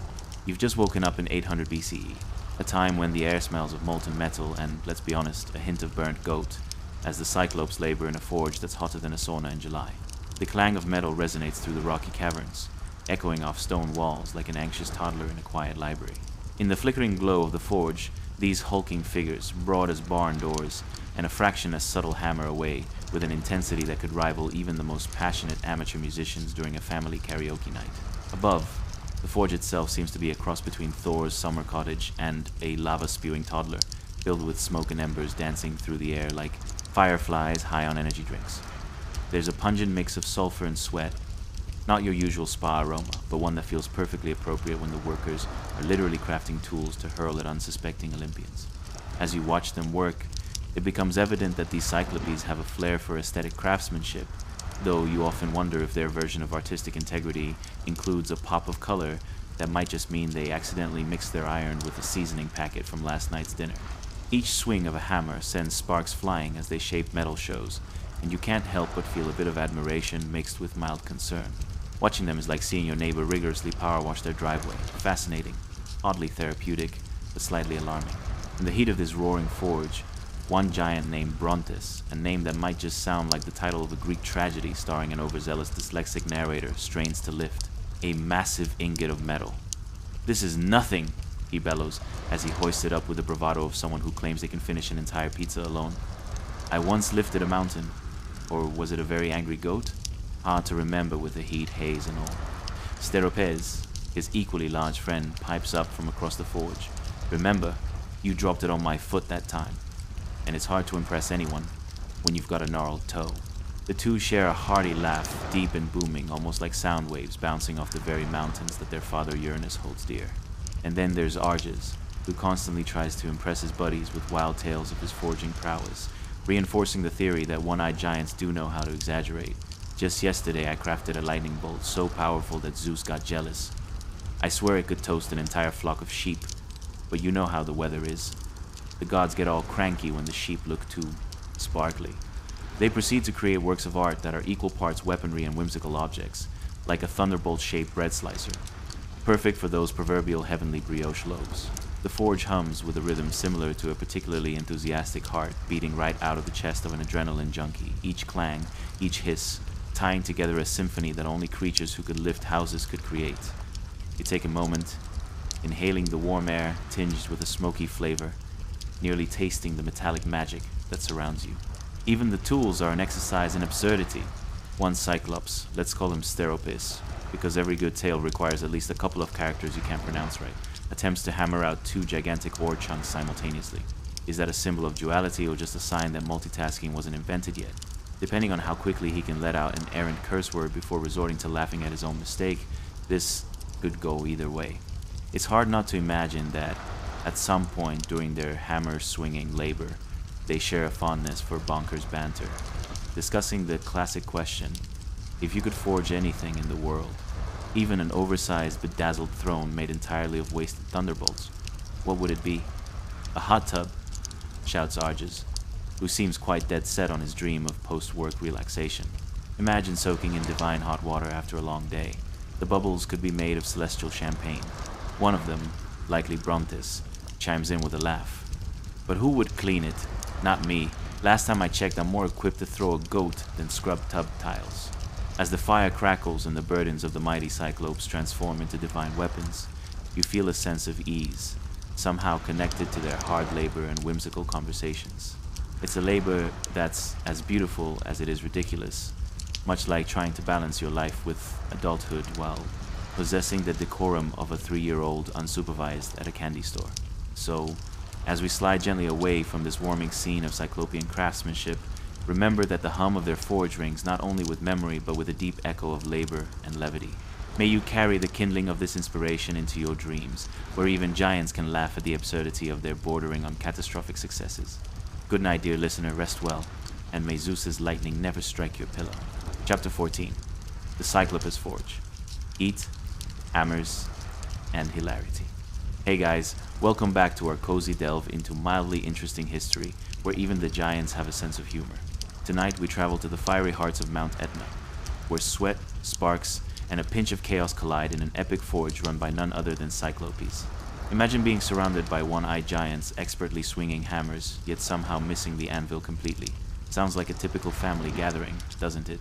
Before we stoke the flames of hilarity together, let me gently remind you to like, subscribe, and maybe leave a comment if this whimsical trip tickles your fancy, but only if you actually enjoy this. Now, dim those lights, grab a blanket, and make sure you're comfy. Are you ready to travel back to a time where the most common lunch options were raw fish and large boulders? What would it be like to ask a Cyclops for a favor, only to have them misinterpret your request and lend you their massive thumb instead? Ah, congratulations. You've just woken up in 800 BCE, nestled deep within the infernal embrace of a Cyclopean forge. The air is thick with heat, clanging sounds bounce off stone walls, and the aroma of molten metal wafts through the air like a poorly cooked stew. Clothe yourself well, because it's about to get, well, sauna-like. You might think your gym has a sweaty vibe, but trust me, it's got nothing on this. Let's talk about the atmosphere here. Picture sprawling cabins with dim lighting where the only illumination comes from roaring fires like a really intense barbecue gone wrong. As your eyes adjust, you see massive figures laboring with the grace of a hippo learning to dance. Giant arms swing hammers attached to the weight of a small car, each strike ringing through the cavern and echoing like a choirs of frogs at midnight. As you settle in closer, you can't help but notice a less than harmonious symphony of grunts and laughter, interspersed with the occasional outburst of grumbling amidst their work. The last time I poured lava into a mold, it turned out to be a chunk of rock instead of that goblet I was going for. Bellows Brontes, the gentlest giant you'd ever wish to meet. He's as broad as a barn and has a laugh that could rattle the filings of a nearby anvil. Steropes, another Cyclops with a penchant for over-exaggeration, howls with laughter. Remember the time you set fire to your own beard trying to light the forge? He guffaws. Let me tell you, nothing says career choice like a charred eyebrow. Speaking of unintentional mischief, as you look around, you notice a veritable treasure trove of absurdities littering the forge. Between the metallic dining accoutrements and hastily crafted weaponry, you spot something unexplainable, a lightning bolt-shaped spatula. Imagine the culinary wonders one could create with that. Oh, are we going for a divine brunch today? I guess we could fry up some eggs with the essence of thunder. There's Argus, another one-eyed connoisseur of chaos, demonstrating his latest invention. A potato peeler that doubles as a makeshift harpoon. Never combine sustenance with creativity, folks. Last time, I lost a harpoon in the stew pot. He chuckles, clearly relishing the thought of his mishaps. Can you imagine the nutritional value of a shockingly zesty harpoon stew? As you marvel at this wild scene, something else catches your attention. The workshop is an explosion of color, not quite the type of design aesthetic you'd see on HGTV, but definitely reason to wonder. The Cyclopes seem to have a predilection for mixing metals and paints. This'll go great with your helmet, right? One yells, as another inadvertently turns a shield into what can only be characterized as a disco ball. But who's going to dance at the war? You can't help but think. While they all contribute to the work, circles of camaraderie grow amongst the giants. The stereotype conversations are flying in all directions. I'm telling you guys, we'll attract even more nymphs if we craft something out of mistletoe this Valentine's. One of them sighs, clearly dreaming of romance, a true flip of tradition, right out of your own dating nightmares. Remember lunch? Good luck inciting a meaningful discussion about sandwich choices. Did you guys see the size of that goat head I was planning for lunch? Brontes chimes in. I swear I could use it as a helmet if I can't manage to finish it. And just like that, everyone bursts into deep belly laughter as the fumes from the forge spiral into the air. Even the tools have stories of hilarity hiding behind them. Steropes attempts multiple arm wrestling matches using an anvil, of course. Dude, are you seriously using the anvil again? I mean, not even Hercules got that creative. You can almost hear the sigh of disbelief in the caverns as they break into a raucous round of laughter. So there you are, amidst these hulking one-eyed giants, tired from their labors, yet filled with buoyant laughter. The clang of metal, the smell of hot ore, and the absurd side antics of Cyclopes create a world of unexpected productivity, like watching your slightly disorganized neighbor attempt to assemble IKEA furniture while also trying to cook dinner in the most chaotic manner. As they hammer away at divine weapons fit for gods yet somehow retain the essence of comical absurdity, you realize this roller coaster of hilarity, heat, and clamor serves to remind you, no matter how towering the task before you, a little absurdity never goes amiss. Now, as sleep beckons to you like a soft, warm blanket, may your dreams be filled with the silly antics, divine mischief, and laughter of giant craftsmen who just want to bring a little humor to the thunderous woes of the world. Good night, dear listener. Dream of forging your own absurd realities where laughter reigns and the Cyclopes are just a heartfelt hiccup away. Chapter 15. The One-Eyed Forge. Blisters, laughs, and lightning bolts. Hey guys, welcome back to our soothing journey through history, where the past isn't so much haunting as it is hilariously awkward. Tonight, we dive into a fiery workshop nestled within the heart of a volcano, where oversized giants mix metal and mischief with an unexpected flair for comedy. Ever wondered what it's like to forge mythical weapons while trying to ignore the smell of charred eyebrows? Spoiler alert, it's not a spa day.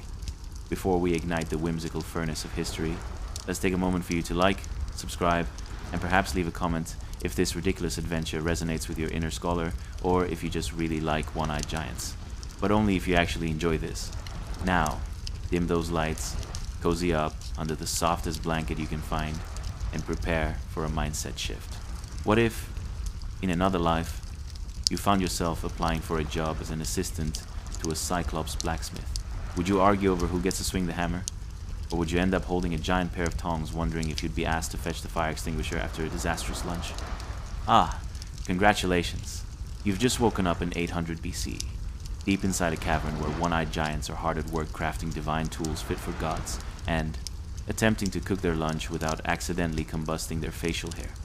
The humidity is thick, almost like being trapped in your aunt's basement, but with more lava and less awkward family conversations. As you blink away the startled confusion, the surroundings come into sharp focus. Massive hammers, molten metal bubbling like an angry cauldron, and, oh yes, the unmistakable sound of something resembling an elephant trying to dance the cha-cha. Let's talk about the atmosphere here. Regardless of how many times you remind yourself to breathe, the heat wraps around you like an over-enthusiastic bear hug. Picture vast caverns, dimly, lit by terrifyingly bright streams of molten metal flowing like lava because, spoiler alert, it kind of is. As you step further inside, you begin to hear that delightful symphony of grunts, clangs, and a very questionable tune that seems to vary wildly with each hammer strike. It's like an avant-garde percussion group, but more danger and fewer hipsters. As you intently observe, you spot Brontes, the resident Cyclops blacksmith, swinging a hammer nearly as big as a neighborhood car. Sweat drips from his brow, sizzling on the glowing metal, hot metal, cold sweat, and hair that never quite gets the styling it deserves. He bellows with a laugh that reverberates through the cavern.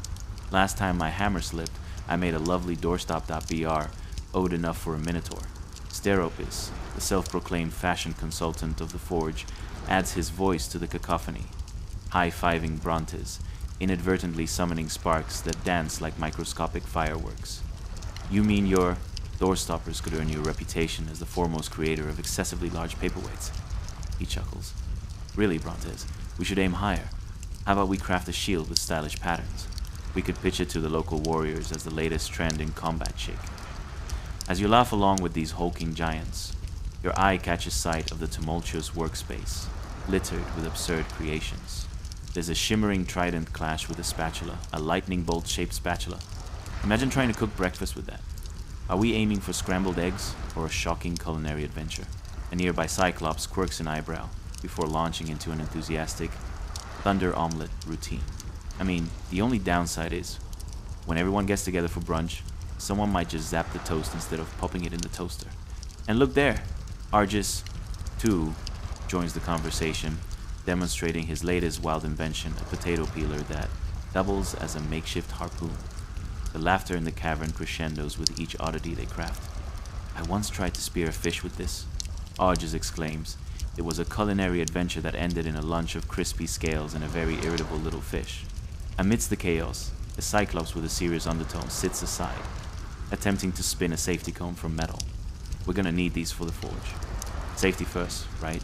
He insists, sounding remarkably like your concerned neighbor yelling at kids who dare approach the big shiny machines. Or else, this becomes a one-eyed disaster waiting to happen. The clang, the hiss, the vibrant conversation, its wily coyote meets a blacksmith's guild, filled with adventures that would make even the most stoic of gods crack a smile. And as you absorb this madness, an epiphany strikes you.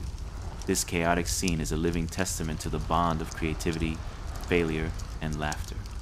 Who knew that forging divine weapons could come with side orders of absurdity? It's like discovering that historical figures had the same quirks and sometimes even kitchen accidents as we do. So now, as you have braved the Cyclopes forge, let the warmth wrap around you. Surround yourself with their laughter and antics, a gentle reminder that life can be equal parts fiery chaos and hearty entertainment. As your eyelids grow heavy, may your dreams weave through the mythical forges, where gods forge laughter, and history itself is one big, circular dance of one-eyed giants wielding massive hammers and elegantly zesty potato peelers. Good night, dear listener. May you rest easy knowing even giants had to clean up the mess they made. Sleep tight. Chapter 16. The Singularity of the Cyclops' Eye. A glimpse into the gigantic. As you adjust to your outrageous surroundings, prepare yourself for a unique perspective, literally. Today, we're diving into the curious realm of Cyclopean vision. Spoiler alert, it's not as utopian as you might think. The Cyclops' single eye, equal parts sunbeam, craftsperson's vision, and volcano mouth, old stories more colorful than an artisan cheese platter at a hipster gathering. Let's talk about the eye itself. Picture a perfectly round, enormous orifice, a bit like a dinner plate. If dinner was a fiery blaze and maybe the last meal served at a rather overzealous bonfire. The eye teeters somewhere between the focus of a master craftsman and the uncertainty of an apocalyptic volcano about to blow its top. There's so much pressure packed into that one ocular orbit, you'd think it had made too many bad decisions on a Friday night. And oh, what an eye it is. If you've ever squinted at the sun during a hot summer day and wondered if it could bake cookies at a distance, you've only scratched the surface of what a Cyclops experiences daily. Because, my friend, this single eye is not only a tool for crafting divine artifacts, but also an embodiment of vigilance and omnipotent grumpiness, reminding one and all that overcooked eyebrows aren't just a myth. Now you might be wondering, how does one even begin to master the art of interconnectedness with a solitary eye larger than your average bathroom mirror? The truth is, it takes practice. Imagine using your one eye to make fine adjustments to the world around you. It's like trying to park a spaceship with only one working half of the control panel elation and confusion coalesce into one grand experience. Flying cars? Forget it, these lumbering giants are lucky if they can manage a trip across the cave without bashing their skulls into the rock walls. Let's also give a thought to what happens when miscommunication arises. Look, there's a spark. One, Cyclops bellows, pointing to the shiny bits flying off an anvil, only for their companion to turn and stomp toward the nearest wall, thinking a fuzzy squirrel was attacking. In the fantastical lands of ancient Greece, a Cyclops interaction could quickly devolve into chaotic hilarity, not unlike an episode of a sitcom where nobody knows how to turn off the smoke alarms. But inside that cavern, creativity flows along with the molten metal. Brontes, with hammer swinging like a metronome set to chaotic genius, uses his eye to focus intently on the glowing alloy. "Can you see the glimmer?" he shouts, behaving as though this were a high-stakes treasure hunt. I mean, how is it possible to misplace an entire thunderbolt? Meanwhile, Steropis, now sweeping the floor with a whimsical flair, usually reserved for swans or overly enthusiastic Pokemon, dives deep into an existential conundrum. Does my field of vision count as an endless abyss? Or do I just work in a really intense arts and crafts corner? And there, you realize, chill life advice is brewing amid belly laughs, a reminder that everyone grapples with their reality, even if your roommate happens to be a one-eyed giant. Is that why gods designated him as the lightning forger? Muses Argus, scratching his massive head like a bemused ancient scholar. Could it be that they chose him for his striking limited focus? It's like using a pickaxe to clean your ears may be effective, but not without its challenges. Gradually, as your humor breaks the surface tension, you can reminisce about those moments when you bombed a simple cooking experiment, making a salad that even rabbits turn their noses up, at a humble reminder that creativity can take weird forms. And there's another point to ponder. The nature of the volcano eye also suggests a larger metaphorical significance. You see, in a world where one-eyed giants forge the very tools of gods, it begs the question, are we not all just Cyclopes in our own quirky realms, trying to forge meaning out of the chaos while navigating our turbulent internal fires? As you begin to slip into that delightful haze between consciousness and dream, you realize the campfire chatter of these lumbering beings is a composition of laughter and lunacy, reminding you one eye or two, we all stumble through this wild ride called life. So may your dreams tonight flit between firelight and the absurdity you just absorbed, merging the skills of the Cyclopes into a silliness all your own. You are out of sync with time, yet somehow at the center of a creative forge where mayhem and merriment reign supreme. Drift off into slumber, dear friend. Let the warmth of the Cyclops' laughter guide you into a night where even the most chaotic of realities settle into gentle whispers of hilarity.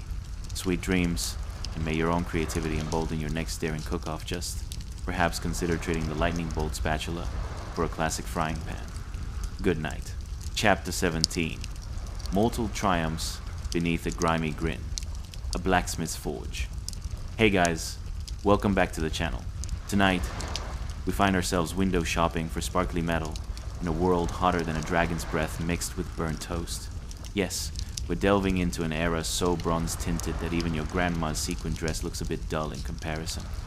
But before we step into the foot-stomping, hammering chaos of ancient flooring, or should I say, fording, hit that like button, subscribe, and comment if you find this mildly interesting, but only if you actually enjoy it. I won't force you into social obligations. Now grab your imaginary pickaxe and dim those lights. Get comfy, roll onto your side, and prepare for the absurd scenario of waking up as a mortal blacksmith in the Bronze Age. A time when gods were impatient, giants were grouchy, and half your neighbors probably resembled an angry potato. Ever find yourself pondering how hot it must be to smith a blade twice, the size of your kitchen? Or wondered if there was a warning label on that giant anvil that read danger may result in serious toe damage? And just how many times do you think ancient blacksmiths shouted out, "Great, time to pull a flaming piece of metal from the furnace. Did I remember to wash my hands?" If only medieval hand sanitizer had been a thing. Congratulations. You've just woken up around 600 BCE, your face sporting more soot than a coal miner's lunchbox, standing in a bustling forge louder than a rock concert at a rabid goats convention. The warmth that envelops you is that of smoldering fire, mixed with the aroma of iron and a side note of sweat, truly a delicacy in the ancient air. It's not quite comfortable, but hey, neither was paying taxes back then. Let's talk about your workday. The clang of hammers working in unison provides a rhythmic frenzy like the world's loudest and most chaotic drum circle. You're surrounded by other mortals, their faces, just as grimy as yours, looking prouder than peacocks showing off their finest feathers. Each of you is in this peculiar waltz of complexity, shaping raw heated metal while trying not to accidentally forge a keychain instead of an epic sword. What an achievement that would be, a gift for the gods. You flex your fingernails and discover they're adorned with a matte finish of soot and tiny particles of debris, a style you'd never find in modern fashion catalogs. Ever tried removing soot after a long day of crafting, like trying to wash off barbecue sauce from a white shirt? Good luck with that. Maybe if you shout sorry loud enough, the dirt will turn back into a pristine elegance. Meanwhile, your imagination takes a detour to think about the different gods who might pluck one of your creations like a child, choosing their favorite ice cream flavor if ice cream were made from volcanoes and mischief. Oh, gods of Olympus, you might shout. What's it gonna be? Today a flaming sword or something more ordinary like a daily utensil? Maybe even a giant spoon? You can practically hear Zeus snickering from the clouds, because who doesn't love a good kitchen gag? Yet, this isn't your average smithy. You've poured so much effort into your craft that it feels like your own cozy fortress of creativity, an Athena chiseled from sheer will, and a hammer. Thoughts flood your mind. Will this sword be worthy of slaying dreaded titans, or is it just made for cutting cheese? Your hand grips the hammer as you switch between lengths of fiery metal. Shaping those ferocious glowing bars, it feels like trying to stretch a burrito too far. It's satisfying when it works, but the risk of just having a molten mess? A distinct possibility. Back into our attempts at heavy lifting in the gym, encouraging until you're laid flat, staring at the ceiling, wondering how many cookies you can eat before you face Judgment Day. But it gets better! In the background, you witness a sight that rivals anything in modern entertainment. A one-eyed giant, Rontes, clangs iron as fervently as a toddler drums on every available surface. The sheer intensity with which he hammers would make even the grumpiest Homeric hero dash in awe. "I'm forging thunderbolts for lucky Olympus," he bellows, momentarily punctuating the air with spectacular nonsense that has the rest of you chuckling. Steropes, nearby, considers existential questions amid the clanging madness. Is our purpose simply to make cool stuff, or is there a deeper meaning behind these flaming hot merged together things? The confusion on his face hints that he might also be deaf from the noise. It must be poetic irony. The quest for wisdom often comforts those who can't hear their own random ramblings. And there is Argus too, who contemplates whether he prefers forging tricky tools or just thundering proclamations about the importance of polished finish. We must not forget, he says. The gods adore a little shine, just like we adore a good Netflix binge after a long day. As you succumb to the rhythmic flow of molten metal and the chaotic hilarity of one-eyed giants, you feel the warmth enveloping you. A cozy hug from the universe reminding you of the creative chaos within. Dreams blend reality, images of forging and laughter mingling effortlessly as you drift into that sweet slumber. So let the twinkling ember of mortal magic guide you into the night, reminding you that whether you're sweating over metal or crafting your latest Instagram post, it's all about adding some heat and maybe a few laughs too. Sweet dreams, my friend, and may you wake up tomorrow, equipped to forge your own little avalanche of creativity, minus the flames. Chapter 18, The Return of the One-Eyed Wonders. Hey guys, welcome back to the channel. Tonight we're diving into a moment as absurd and grotesquely funny as your uncle's annual holiday sweater, the Age of Titans and One-Eyed Giants, where mounting paranoia and heavy-handed power struggles create a recipe more chaotic than your last family dinner. Imagine, if you will, a world where creatures the size of skyscrapers are feeling a tad underappreciated. Ever wondered what it must feel like to be the boss of ill-tempered giants, whose only skill set revolves around forging top-notch weaponry and possibly grumbling about their unhealthy diet of only whatever fits in one hand? And why is it that every mythological figure seems to carry around angst, like a sad puppy in need of a good foster home? It's a mystery for the ages, or at least one to ponder while you're trying to sleep. Now, if you're liking what's coming up, hit that like button, subscribe, and comment if you find the thought of one-eyed giants forging lightning mildly interesting, but only if you actually enjoy it. No pressure or lightning bolts will be thrown in your direction. So, dim those lights, fluff those pillows, and get ready to ease into a time when one-eyed fellows wielding hammers were the celebrities of the cosmos, and the back and forth of mythological drama was juicier than today's primetime soap operas. Congratulations, you've just woken up in the early days of the Titanomachy, where the atmosphere is as thick and oppressive as the smell of overcooked cabbage at a banquet gone wrong. In the clutches of a paranoid titan named Cronus, you find yourself standing over the Cyclopes, those one-eyed giants who once made lightning and all things loud. Cronus has just rounded them up again, probably to deal with his own trust issues. I mean, who wouldn't have a few left in the tank if your own child was destined to overthrow you? First things first, let's set the mood. The air is tense, swirling with uncertainty, and the faint scent of molten metal, like a giant's workshop after taco night. Hammers clang through the shadows, echoing like a bad rock band in this cavernous domain, a bizarre mix of chaos and craftsmanship. You can hear Brontes grumbling something about never finding a good stock market analyst in the land of myth. Maybe he's right, considering his life choices have led him to forge thunderbolts instead of investments. Who needs compound interest when you have hammer strikes, he bellows, looking as if he drank too much ambrosia with a dash of woes. Scrutinizing this grim scene, one has to ask, did Cronus miss his calling as a motivational speaker? Fear is strength, but also debilitating.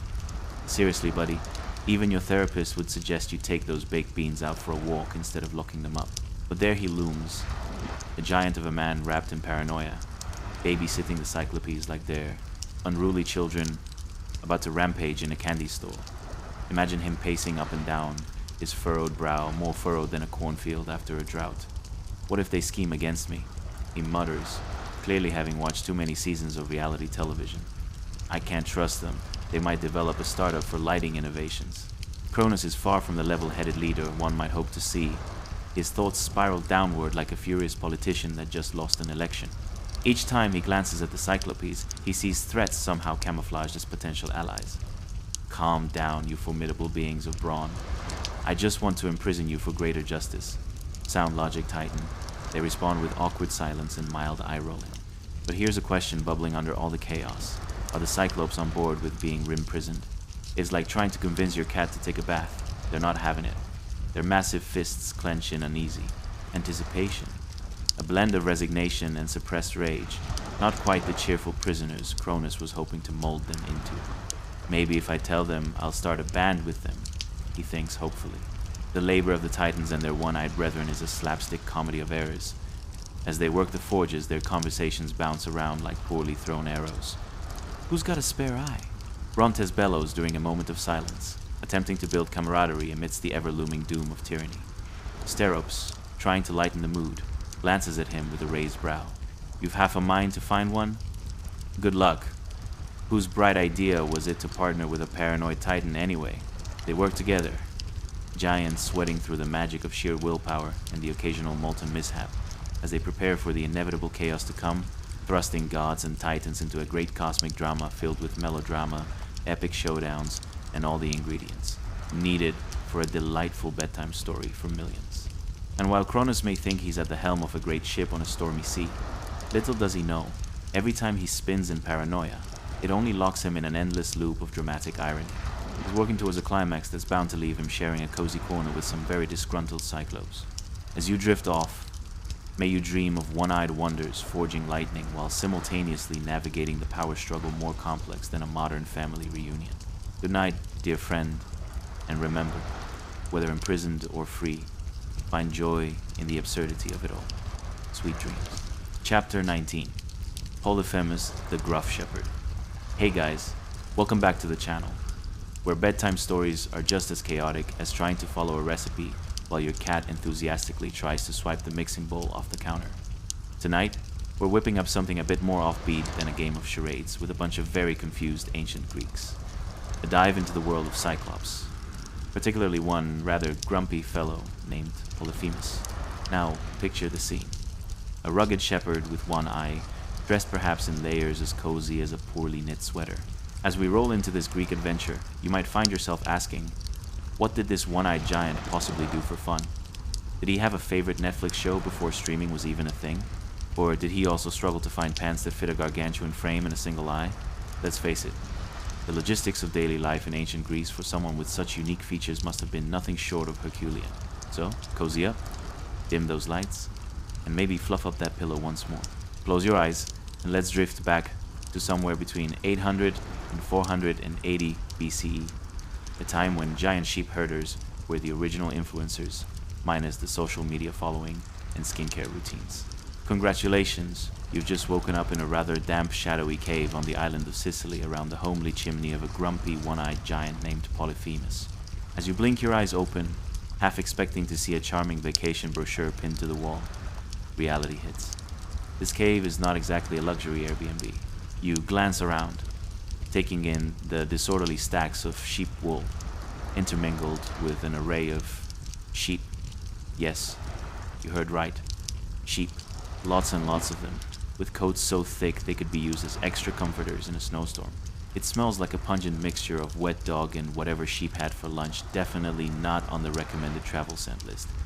Just imagine trying to deodorize a wool sweater that had bathed in the Atlantic for a few weeks gag. Polyphemus, who seems to have inspired various fashion faux pas, is sulking with the grace of a teenage boy who just had his phone confiscated. His beard, wildly unkempt and possibly home to a small bird's nest, sways ever so slightly as he adjusts his position like a dissatisfied mountain. Why does everything revolve around these bleating fools? He grumbles, casting a glare that could curdle milk. Let's talk about being a shepherd, shall we? You'd think it involves a picturesque vista of rolling hills and melodious sheep singing, like they're auditioning for The Voice. Spoiler alert, it really doesn't. Instead, it's more like herding some of the world's most obstinate animals that treat every blade of grass as if it were the last morsel before the apocalypse. Ever tried to convince a sheep to move? It's like persuading your cat to take a bath. Good luck with that one. On this particular day, Polyphemus's patience wears thinner than his collection of one-shot wonders. Why do I even bother? He laments. I try to keep these woolly little troublemakers in line, but all they do is stare at me as if I'm the weird one. The irony is rich. You could easily start a podcast about what it's like herding creatures with more drama than a soap opera. The Cyclops has a busy schedule, well, as busy as someone with one eye can manage, we suppose. When he's not stalking around his cave, grumbling about sheep, he's innovating methods of wool production so creative, you'd think he was the Pinterest king of the island. He can spin wool and perhaps even brew a passable mead, all while managing his slew of oversized sheep. Just don't ask him about his social life. He's notoriously single and would probably rate no. I haven't found someone who can put up with me as a 9 out of 10 on his most asked questions list. Now imagine him at a local tavern, trying to find a date. Would you like to see my cave? It's very cozy, I swear. Surely he's attempted that pickup line at least twice, only to be met with side eyes and internal laughter. A true contemporary problem not living up to the grandeur of his one-eyed status.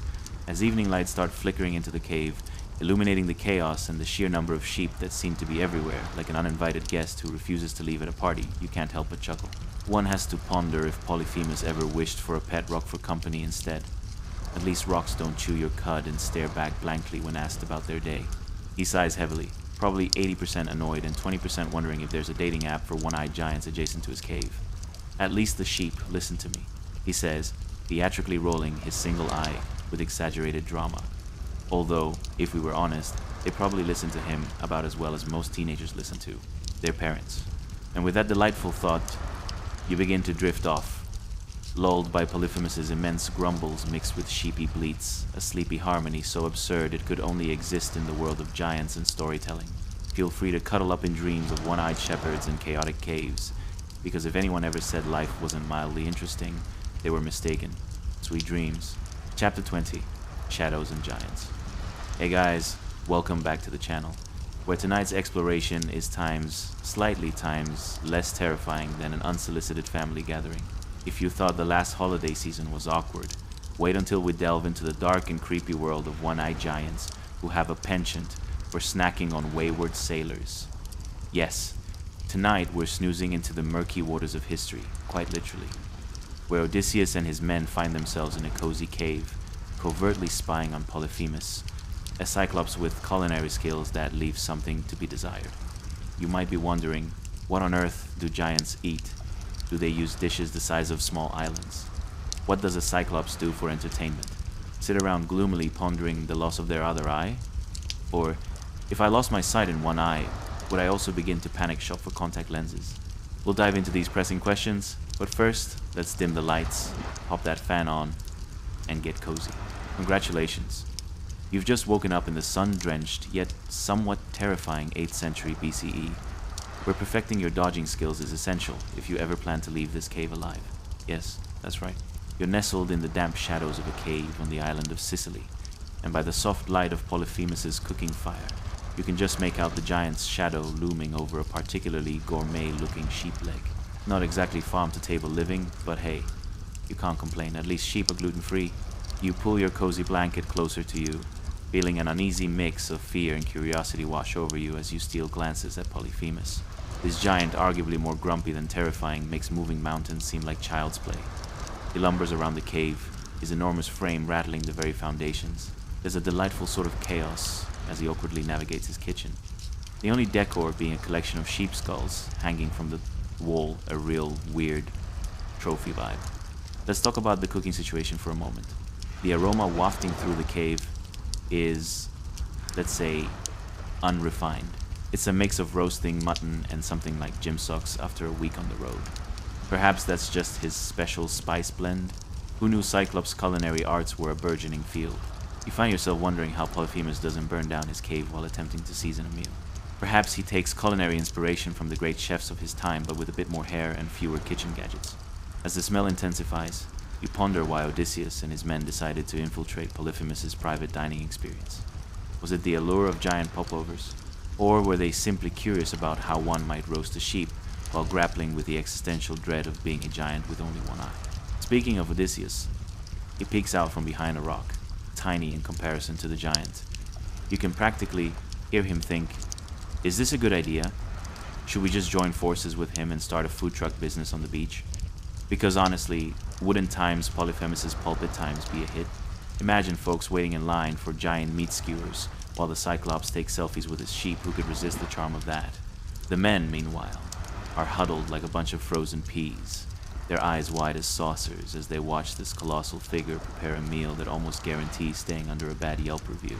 Can you believe the size of that leg? One whispers. Giant's foot? More like giant misstep. A muffled chuckle breaks the silence, the one thing that should remain times quiet, given the circumstances. Suddenly, Polyphemus lets out a booming laugh that echoes through the cave. More mutton, less me. And you can't help but think, if only he knew how to sprinkle a little self-deprecation into his culinary routine. But alas, it seems like humility, isn't a core ingredient for this one-eyed giant, he's more likely to serve his meals with a side of hubris. The drama unfolds as the meal nears conclusion, and suddenly you're thrust into a scene that feels eerily familiar, like witnessing an awkward family talent show gone wrong. You can almost hear the dreaded, "Who's next?" as the Cyclops prepares to dine alone, cradling his massive plate and contemplating the meaning of existence. Do I eat one more leg, or do I switch to vegetable broth? Such a cliffhanger. As you snuggle deeper into your blanket, you realize that Polyphemus's entertaining culinary choices and existential dilemmas are almost relatable, as absurd as it is. So there you are, on the verge of dreams, lulled by the imagery of a towering shepherd considering whether to make a mutton stew or reconsider his life choices.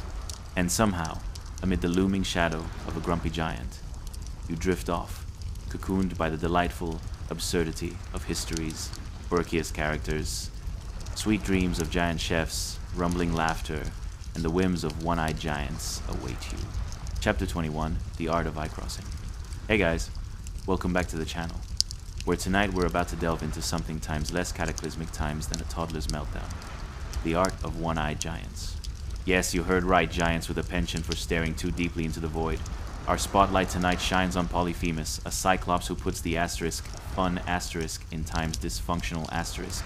So grab that cozy blanket because we're about to embark on a misadventure where sharpened stakes and questionable decisions reign supreme. Think of it like engaging in a major life crisis, but with more sheep and fewer therapists. This wouldn't be a proper storytelling without questions that hit home harder than your alarm clock on a Monday morning. Ever wondered how one-eyed giants achieve their eye-watering hardships? Do they have an eye test regimen that involves a really angry Zeus? Or perhaps a coach chanting motivational phrases like, "You can do it, Polyphemus. One eye or not, the sheep will." Hear you. Congratulations. You've just woken up in ancient Greece, circa 800 BCE, a time when myths roamed wild and everyone argued over who had the best set of abs. Spoiler, it was probably some marble statue. You find yourself in a dimly lit cave on the island of Sicily.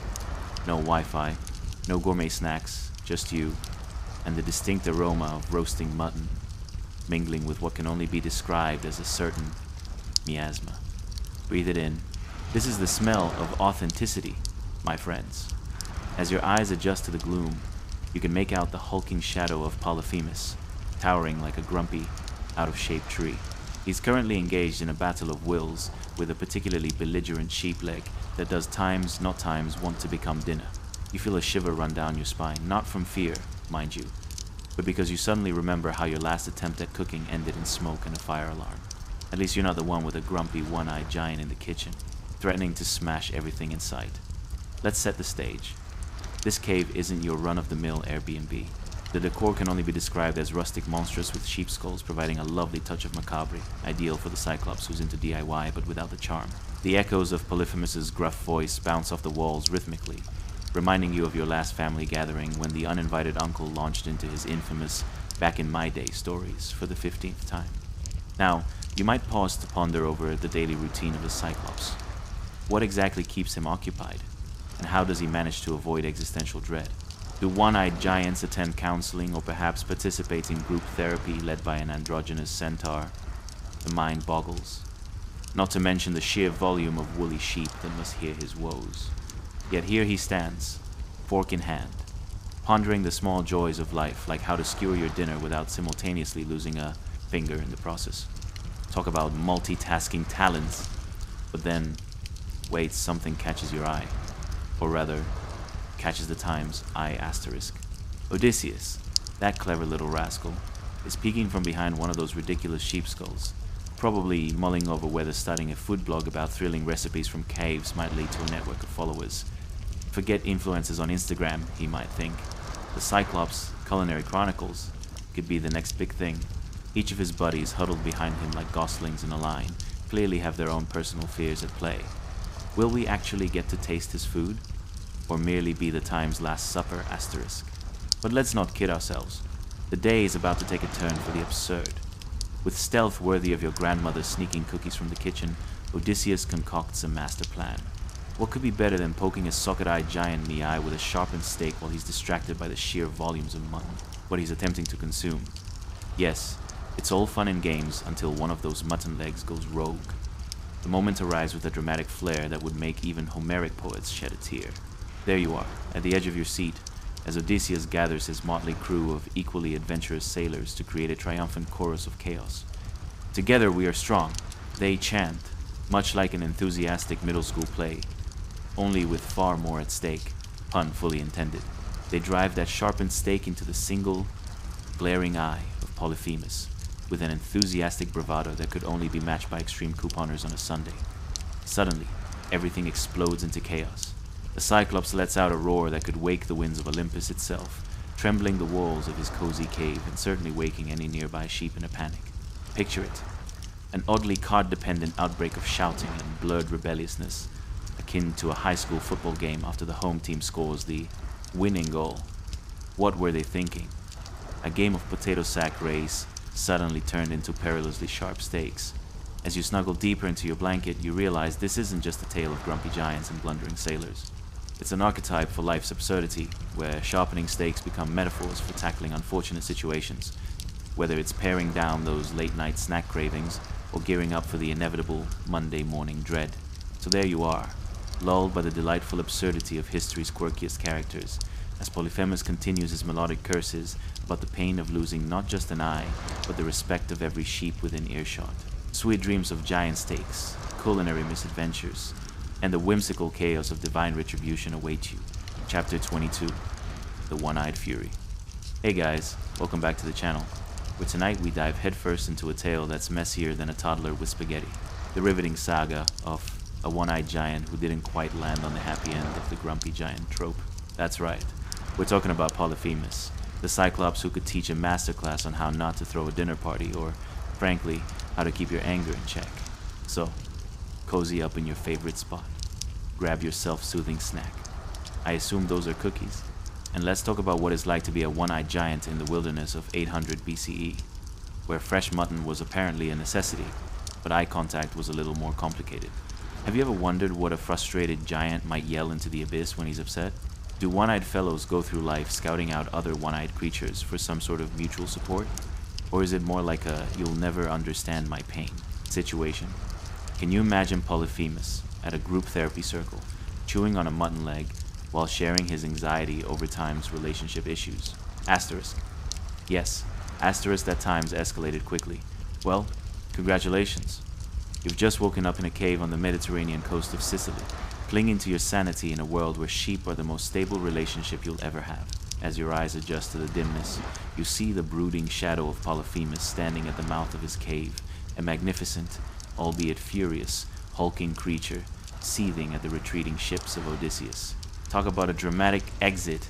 The scene before you is chaotic. Polyphemus, covered in a tragic blend of blood and grime, seriously, is like he's been wrestling with mud pies and lost. Towers near the entrance, hands outstretched, like he's dramatically enacting the worst audition for a Greek tragedy. You can almost hear him bellowing curses like a disgruntled postman, where every letter that gets misdelivered brings the wrath of Zeus crashing down. "Cursed be the gallivanting Greeks," he bellows, not quite realizing that his real enemy might just be the outcome of that last dinner attempt. As you peer closer, the distinct times of mutton wafts past your nose. Yes, folks, raw meat is very much front and center in this bare pit of frustration. The giant's chaotic kitchen, aka his cave, is a spectacle. Picture any cooking show gone bizarrely awry, where instead of chopped vegetables, you find sheep skulls hanging like glorious trophies of culinary mismanagement. Think it's just a detail? No, my friend. That's the ambience he's created. Perfect ambience for a giant with zero cooking skills, but an abundance of appetite. The resonating echoes of Polyphemus's disgruntled howls make you wonder whether they could compete with thunder itself. It's like a chant of existential dread. Why do ships keep fleeing? Why can't I seem to master the culinary arts? Is cringing a viable form of self-defense? And honestly, the more you think about it, it's the very essence of chaotic kitchen drama, amplified by one massive eye glaring down at the tiny, unprepared world below. And while you're lost in thought about how to pitch Cooking with Cyclopes as a reality show, you're suddenly halted by a wave of clarity. Odysseus, that opportunistic fellow with the brain of a fox and the moral compass of a greased pig, is lurking out of sight behind one of those questionable sheep skulls. What elaborate scheme is he concocting now? It's evident the wily hero is looking to execute a plan that's as shady as Polyphemus on a bad day. He's gathered his band of equally reckless sailors to share a hushed plot about how blinding a giant could possibly lead to the countdown clock of great adventures, or at the very least, save their tiny skins. Ah, the joys of human improvisation against a backdrop of times, one-eyed times, chaos. Together, the sailors huddle and plot a scene eerily reminiscent of a group project where nobody wants to do the heavy lifting, but everyone's secretly hoping to secure a free lunch at the end.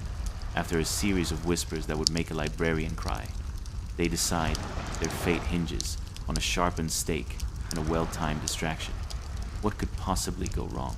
As they tiptoe like a herd of beleaguered penguins, the air thickens as Polyphemus groans contemplatively, possibly debating the ethicality of steak knives versus chops. Suddenly, a comical shriek erupts as Odysseus drives that sharpened stake directly into Polyphemus's singular eye, achieving what we might call an times instantaneous vibe check asterisk, ensuring not just physical blindness but a cerebral awareness of culinary failure. The Cyclops roars in agony, his bellow echoing through the mountains like an obnoxious alarm clock that just won't quit. You can almost envision the nearby wildlife packing up their tiny creatures' bags and relocating like a localized exodus prompted by loud, inappropriate Yelp reviews. As the sheep scatter, it's pure anarchy as Odysseus' crew hustles around, each parading their own absurd fears and bewildered expressions, all captured in the most hilarious Greek fiasco this side of Olympus. But as self-respecting adults, we know that the great twist always leaves a deliciously bitter taste, because why can't Polyphemus, despite all his woes, manage to keep it together? It seems that the moral of the convoluted tale is simpler than anticipated. Whether you're a one-eyed giant or an even tinier sailor, the stakes are always high when your friends are idiots and dinner plans get derailed by ill-timed heroics. So let's lean back and appreciate the absurdity of life, where the most dramatic scenes often leave us feeling like a punchline, a bit blurry, but undeniably hell-bent on getting to wherever tomorrow might lead us. Now that you've had a taste of chaos, imagine drifting into slumber, where the only giants you have to contend with are your own overcooked thoughts. Sweet dreams await, my friend. Chapter 23, The Thunderous Grief of Apollo. Hey guys, welcome back to our calming corner of absurd history, where we dive into tales that are wilder than your Aunt Myrtle after a glass of wine. Tonight, we unravel a yarn filled with one-eyed giants, lightning bolts, and a god who's having a really bad day, much like a Monday morning without coffee. So get cozy, dim the lights, and prepare for something as unexpectedly delightful as discovering a forgotten snack in your couch cushions. But before we hop in, why don't you take a moment to like and subscribe? Only if you actually enjoyed this, of course. Otherwise, consider it a wildly optimistic gesture. So, grab that soft blanket, let the fan set just the right vibe, and let's contemplate life in the era of myth and monsters. Have you ever wondered what would happen if a god lost his cool in a world where everyone already had a lot on their plates? What do you think the one-eyed giants mused about during their downtime, perhaps debating the best way to become career baristas instead? And if a Cyclops were to ever throw a pity party, how many sheep would he invite? Would it be awkward when the cakes fell into the mouth of, well, living mutton? Congratulations, you've just woken up in 800 BCE, where the sun is lazily peeking over the hills, bathing the landscape in golden light, and the air smells faintly of burning sheep, which, let's be honest, might be an improvement. Picture it. You're standing in a rocky, secluded landscape that looks like the set of a low-budget monster movie. As you emerge from your slumber, you find yourself beneath the shadow of a dramatic mountain range, like nature's own theatrical backdrop, accented by a dramatic score of distant thunder. Who needs Netflix, right? But wait, this isn't just any mountain. It's the home of the Cyclopes, where clouds rumble ominously with the weight of unprocessed grievances and the occasional existential. Suddenly, you hear a commotion. A figure looms ahead, and is none other than Apollo, the god of music, prophecy, and that thing we all know, sibling rivalry. Today he's playing the role of an oddly flamboyant avenger, standing with a stance that says, "I've just found out that my favorite coffee shop has closed down." Yes, this isn't just any routine godly visit. This is a classic Apollo confronts an overdramatic Cyclops moment, and oh, does it have the makings of a divine tragedy. Now, let's talk about Apollo's current emotional palette. Picture a color wheel filled with every shade of eye. You've got annoyed, infuriated, and the ever-popular I Can't Even, all blending into a fiery hue that rivals the sunset. Seems his cherished son, Asclepius, a name that rolls off the tongue like mutton on a fork, has just met an untimely end, courtesy of a lightning bolt flung carelessly by a familiar face, Zeus. Classic family dynamics, right? The bickering, the miscommunication, and everyone's favorite, the unexpected consequences. Sensing a grudge brewing quicker than a pot of forgotten soup, Apollo stalks over to the cave where the Cyclopes are busy. Well, forging things. Yes, rather than sending out sorrowful invites for a wake, these one-eyed giants are more focused on crafting the tools of the gods. And wait for it, yes, that includes Zeus's lightning bolts. Talk about a little accidental irony. It's like baking bread and accidentally introducing it to a wood chipper. You might think this scene is set to a drum roll of anticipation, but alas, it's not quite the dramatic showdown of heroes and villains you're picturing. It's more like a passive-aggressive family dinner where everyone is trying to avoid eye contact except for the Cyclops, who's only got one of those. As you observe, you catch a whiff of the bizarre aroma wafting from the cave, a mix of burnt offerings and the unfortunate smell of cheaper combination best described as rustic ancient disaster stew. You try not to gag as you watch Apollo's righteous fury escalate, full of gestures that are more theatrical than a puppet show gone wrong. You forge your last thunderbolt, the oversized meatball. He roars, his voice echoing through the mountains, sending birds flapping away in panic as if they've just discovered their favorite tree was being turned into firewood. You can practically hear the eye roll from the Cyclops, who appears utterly nonplussed by the whole scene, too consumed in smoothing down his latest creation. A lightning bolt aesthetically shaped like an overly ambitious pretzel. What's a guy gotta do for some gratitude around here, he seems to mutter, resigning himself to the cycle of divine family spats. As the drama continues, you have to appreciate the irony. Apollo's grief is louder than Zeus's thunder, and the Cyclops is left to wonder if perhaps the real tragedy is the sheer awkwardness that every divine being feels at family gatherings. Will the one-eyed giant ever be able to shake the stigma of being branded as that guy who angered Apollo? Only time will tell.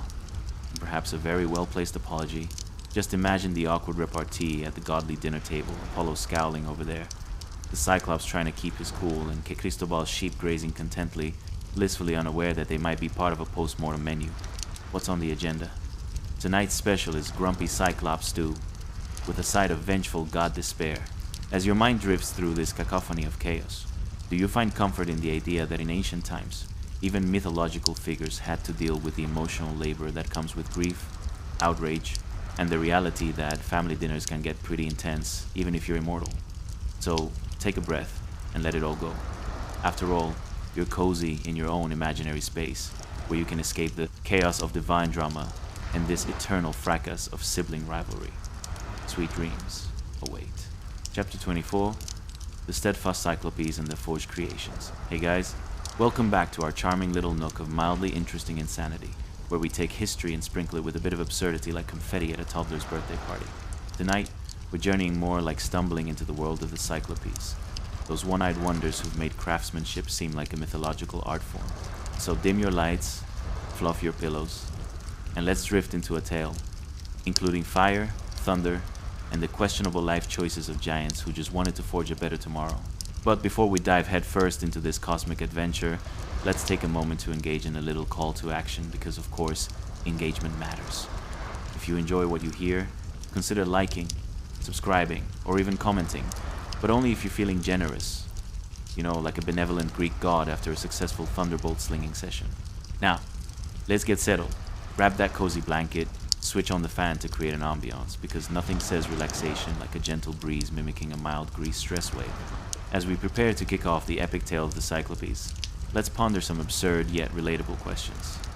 Ever wondered what it's like to be a one-eyed giant in a world filled with sibling rivalries? Do they have Cyclopean disputes over whose turn it is to sharpen the anvil, or do they just stand around claiming the other can't see the finer details? And what must it have been like for a Cyclops to participate in family bonding activities? The lack of depth perception must make simple games like pin the tail on the sheep a serious logistical nightmare.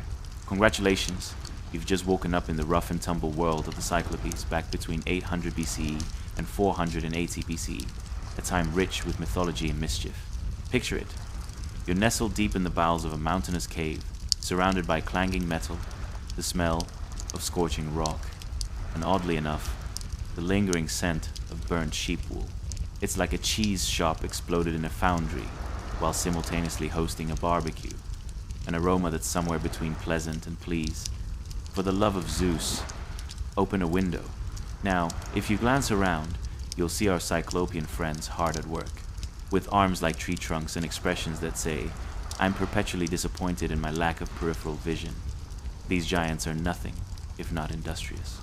They labor endlessly at their anvils, forging tools for the gods while debating the pressing issues of the day. Should Zeus add extra lightning sparkles, or would that be too much? One might say his voice rhythmic with the sound of hammers hitting metal, a symphony conducted by sheer muscle and a singular focus. Ah, the rich soundscape of creation. Each clang of metal provides lyrical ambience to your surroundings, reminding you of a very aggressive jazz band where all the musicians have only a single eye. You might think to yourself, ever tried playing the spoons with one hand while juggling mutton chops? It's a lot like this, except for the mutton. These giants might accidentally fling a sheep into the forge. What a tragedy that would be, a woolly casualty of ambition. But here's the kicker. Amidst all the smoke and chaos, you can't help but marvel at the determination of these Cyclopes, largely unnoticed, eternally working in the shadows of Olympus. You'd think they'd at least inspire some hashtags. Imagine Forgers of Thunder or One-Eyed Wonders. Alas, they remain lost to history's whims, subjects of tales barely whisper soft in archaic corners. Let's set our scene just a little more. The light from the forge glows warmly, flickering like the lantern at your grandma's Sunday dinner that she swears hasn't been replaced since '98. Shadows dance on the cave walls, creating silhouettes that could easily be confused for sinister characters from a low-budget horror flick. Seriously, this could be a Cyclopean thriller titled The Cyclops Who Became a Carpenter, a genuine tragedy. And isn't it just tantalizing to think about their life? Working tirelessly, forging the very lightning bolts that Zeus hurls down on ungrateful mortals? Talk about a job where you earn your keep. After dealing with all that divine drama, these giants would certainly need a break, one casualty of their magnificent creations being the myth that crafting thunderbolts is all fun and games. Imagine the pressure. Hey Cyclopes, how's that lightning coming? Oh, just dandy. I made one that can start a small forest fire. Hope Zeus is looking for that special spark today. But being a Cyclops isn't all strife and hammering. At the end of the day, they face the same existential crises we all do, questioning the very meaning of existence. Is it really fulfilling to simply hand over our creations to Zeus? One might ponder, looking around for some cosmic guidance, or perhaps just something to nibble on. Yet still, there's beauty in their toil, a quiet resilience woven into the fabric of their faded stories, chasing greatness in a world where giants went unrecognized. They keep hammering away, proving to us all like that one friend who insists on crafting the perfect pumpkin spice latte in a universe that simply doesn't care that perseverance is key. And sometimes it takes one giant with a singular eyesight and a heart of iron to complete the grand tapestry of history, even if no one remembers their name. So as you drift further into slumber, take a moment to embrace the echoes of forgotten giants. The Cyclopes who, despite being overlooked, continued to forge their place in the very foundation of myth. Somewhere in the shadows of history, they still hammer on, crafting thunder, waiting for someone to recognize their extraordinary existence.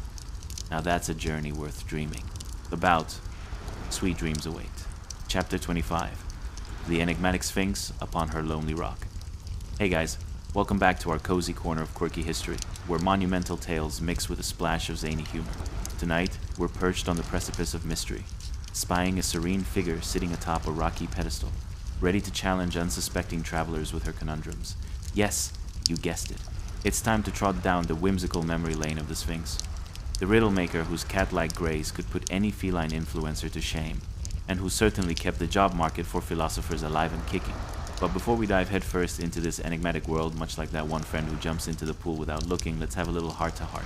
If you enjoy these historical ramblings sprinkled with absurdity, consider giving us a thumbs up, clicking that lovely subscribe button, or dropping an amusing comment. But only if you genuinely feel that sweet, amusing connection, like a surprise.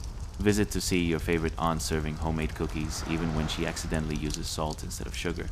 Now, let's settle in, dim those lights, lean back into that cozy retreat, and let's unravel the threads of riddle and myth as we dive deeper into the ancient world. As we float through time, take a moment to ponder. What must it have been like to encounter the Sphinx? Did she have a booming voice or a soft, mysterious whisper? Ever imagine waking up to find her perched above your bed, declaring, "What walks on 4 legs in the morning, 2 at noon, and 3 in the evening?" Or maybe you just wanted to grab a snack. Surely, she must have delighted in seeing how confused people could get while trying to guess the meaning of life, or the best way to fold a fitted sheet. Congratulations. You've just woken up somewhere between 800 BCE and 480 BCE, amidst grand temples and bustling marketplaces, echoing with the spirited debates of philosophers.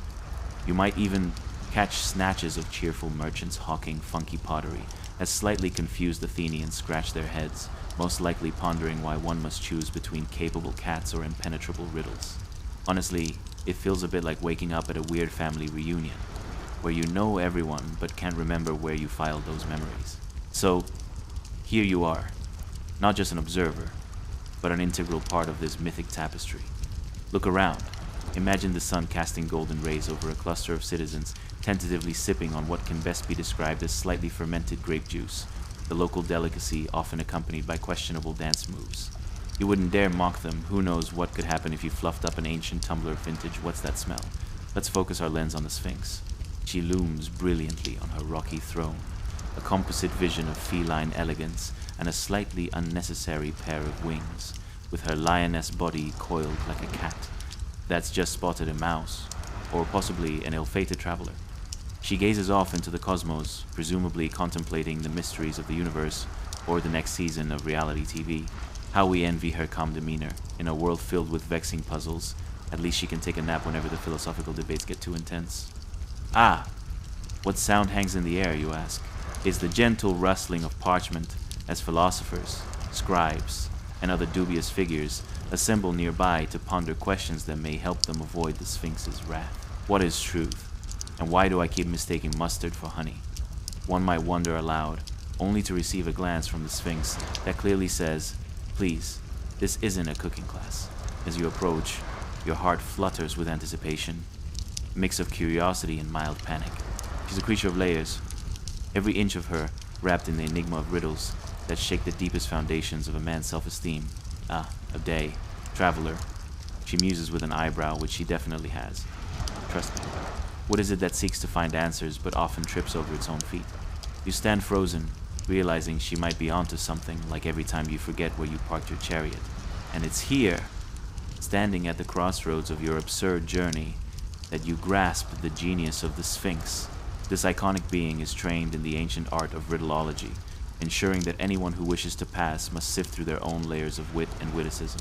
Imagine, for a moment, asking someone to solve a riddle before they discover that their phone battery is dying. Talk about modern-day tension. As the challenge hangs in the air, it's almost comical how a slip-up could lead to an ignominious fate. "Answer correctly, or I shall devour you," she proclaims, pause lingering between her seemingly mystical words. Yet you can't help but wonder about the logistics of that. Does she have a cookbook? Does it involve seasoning? Just how do you prepare someone for dinner without resorting to takeout? In the end, this tale of trickery, depth, and a sprinkling of philosophical inquiry is not just about the travelers who failed to answer correctly. It's really more about every poorly timed joke or the awkward pause you encounter during your own family gatherings where someone mispronounces quinoa. The truth is, we all wrestle with our own riddles. So as you settle deeper into slumber, allow the serenade of the Sphinx's riddles to wash over you. Reflect on how each moment in the past, tangled in myth and mischief, leads to the delightful absurdity of our present. Sweet dreams, dear travelers. Sweet dreams await in the land of riddles and enigmas. And now, as we step away from the roaring forges, the crackling fire, the echo of hammers, and the wonderfully unhinged world of one-eyed giants, let your breath fall into something slower, softer, warmer. Tonight, we wandered through a cosmos, still learning how to exist, the universe stitched together by thunder, molten stone, and 3 giants who argued about snacks while forging weapons capable of splitting mountains. We watched lightning take shape long before Zeus ever held it. We saw giants bicker, titans panic, and entire caverns glow with the strange mix of brilliance and chaos that only myth can produce. We walked beside beings who were older than the gods themselves, creatures who worked in darkness, who endured fear, imprisonment, and cosmic family drama that would make any holiday gathering look peaceful. And yet, they kept going. They kept creating. They kept laughing, even when everything around them shook. There's something quietly beautiful in that, even in myth, in fire and stone, and the earliest heartbeat of creation, there is resilience. There is humor. There is a reminder that existence has always been messy, loud, unpredictable, and still somehow full of wonder. Now, take a moment to feel gratitude for your own world, a world where no titan is pacing above you, no molten metal is splashing near your feet, and no giant is shouting about missing socks or overdue snacks. Your room is still, your pillow soft, your night calm. Let that calm sink deeper into your muscles. Let the last sparks of the forge fade behind your eyelids. Let every rumble soften into a peaceful hum. You're safe. You've done enough. And unlike the Cyclopes, you don't have to forge a thunderbolt before sunrise. Close your eyes, breathe deep, and drift gently into sleep. The forge is quiet now. Rest.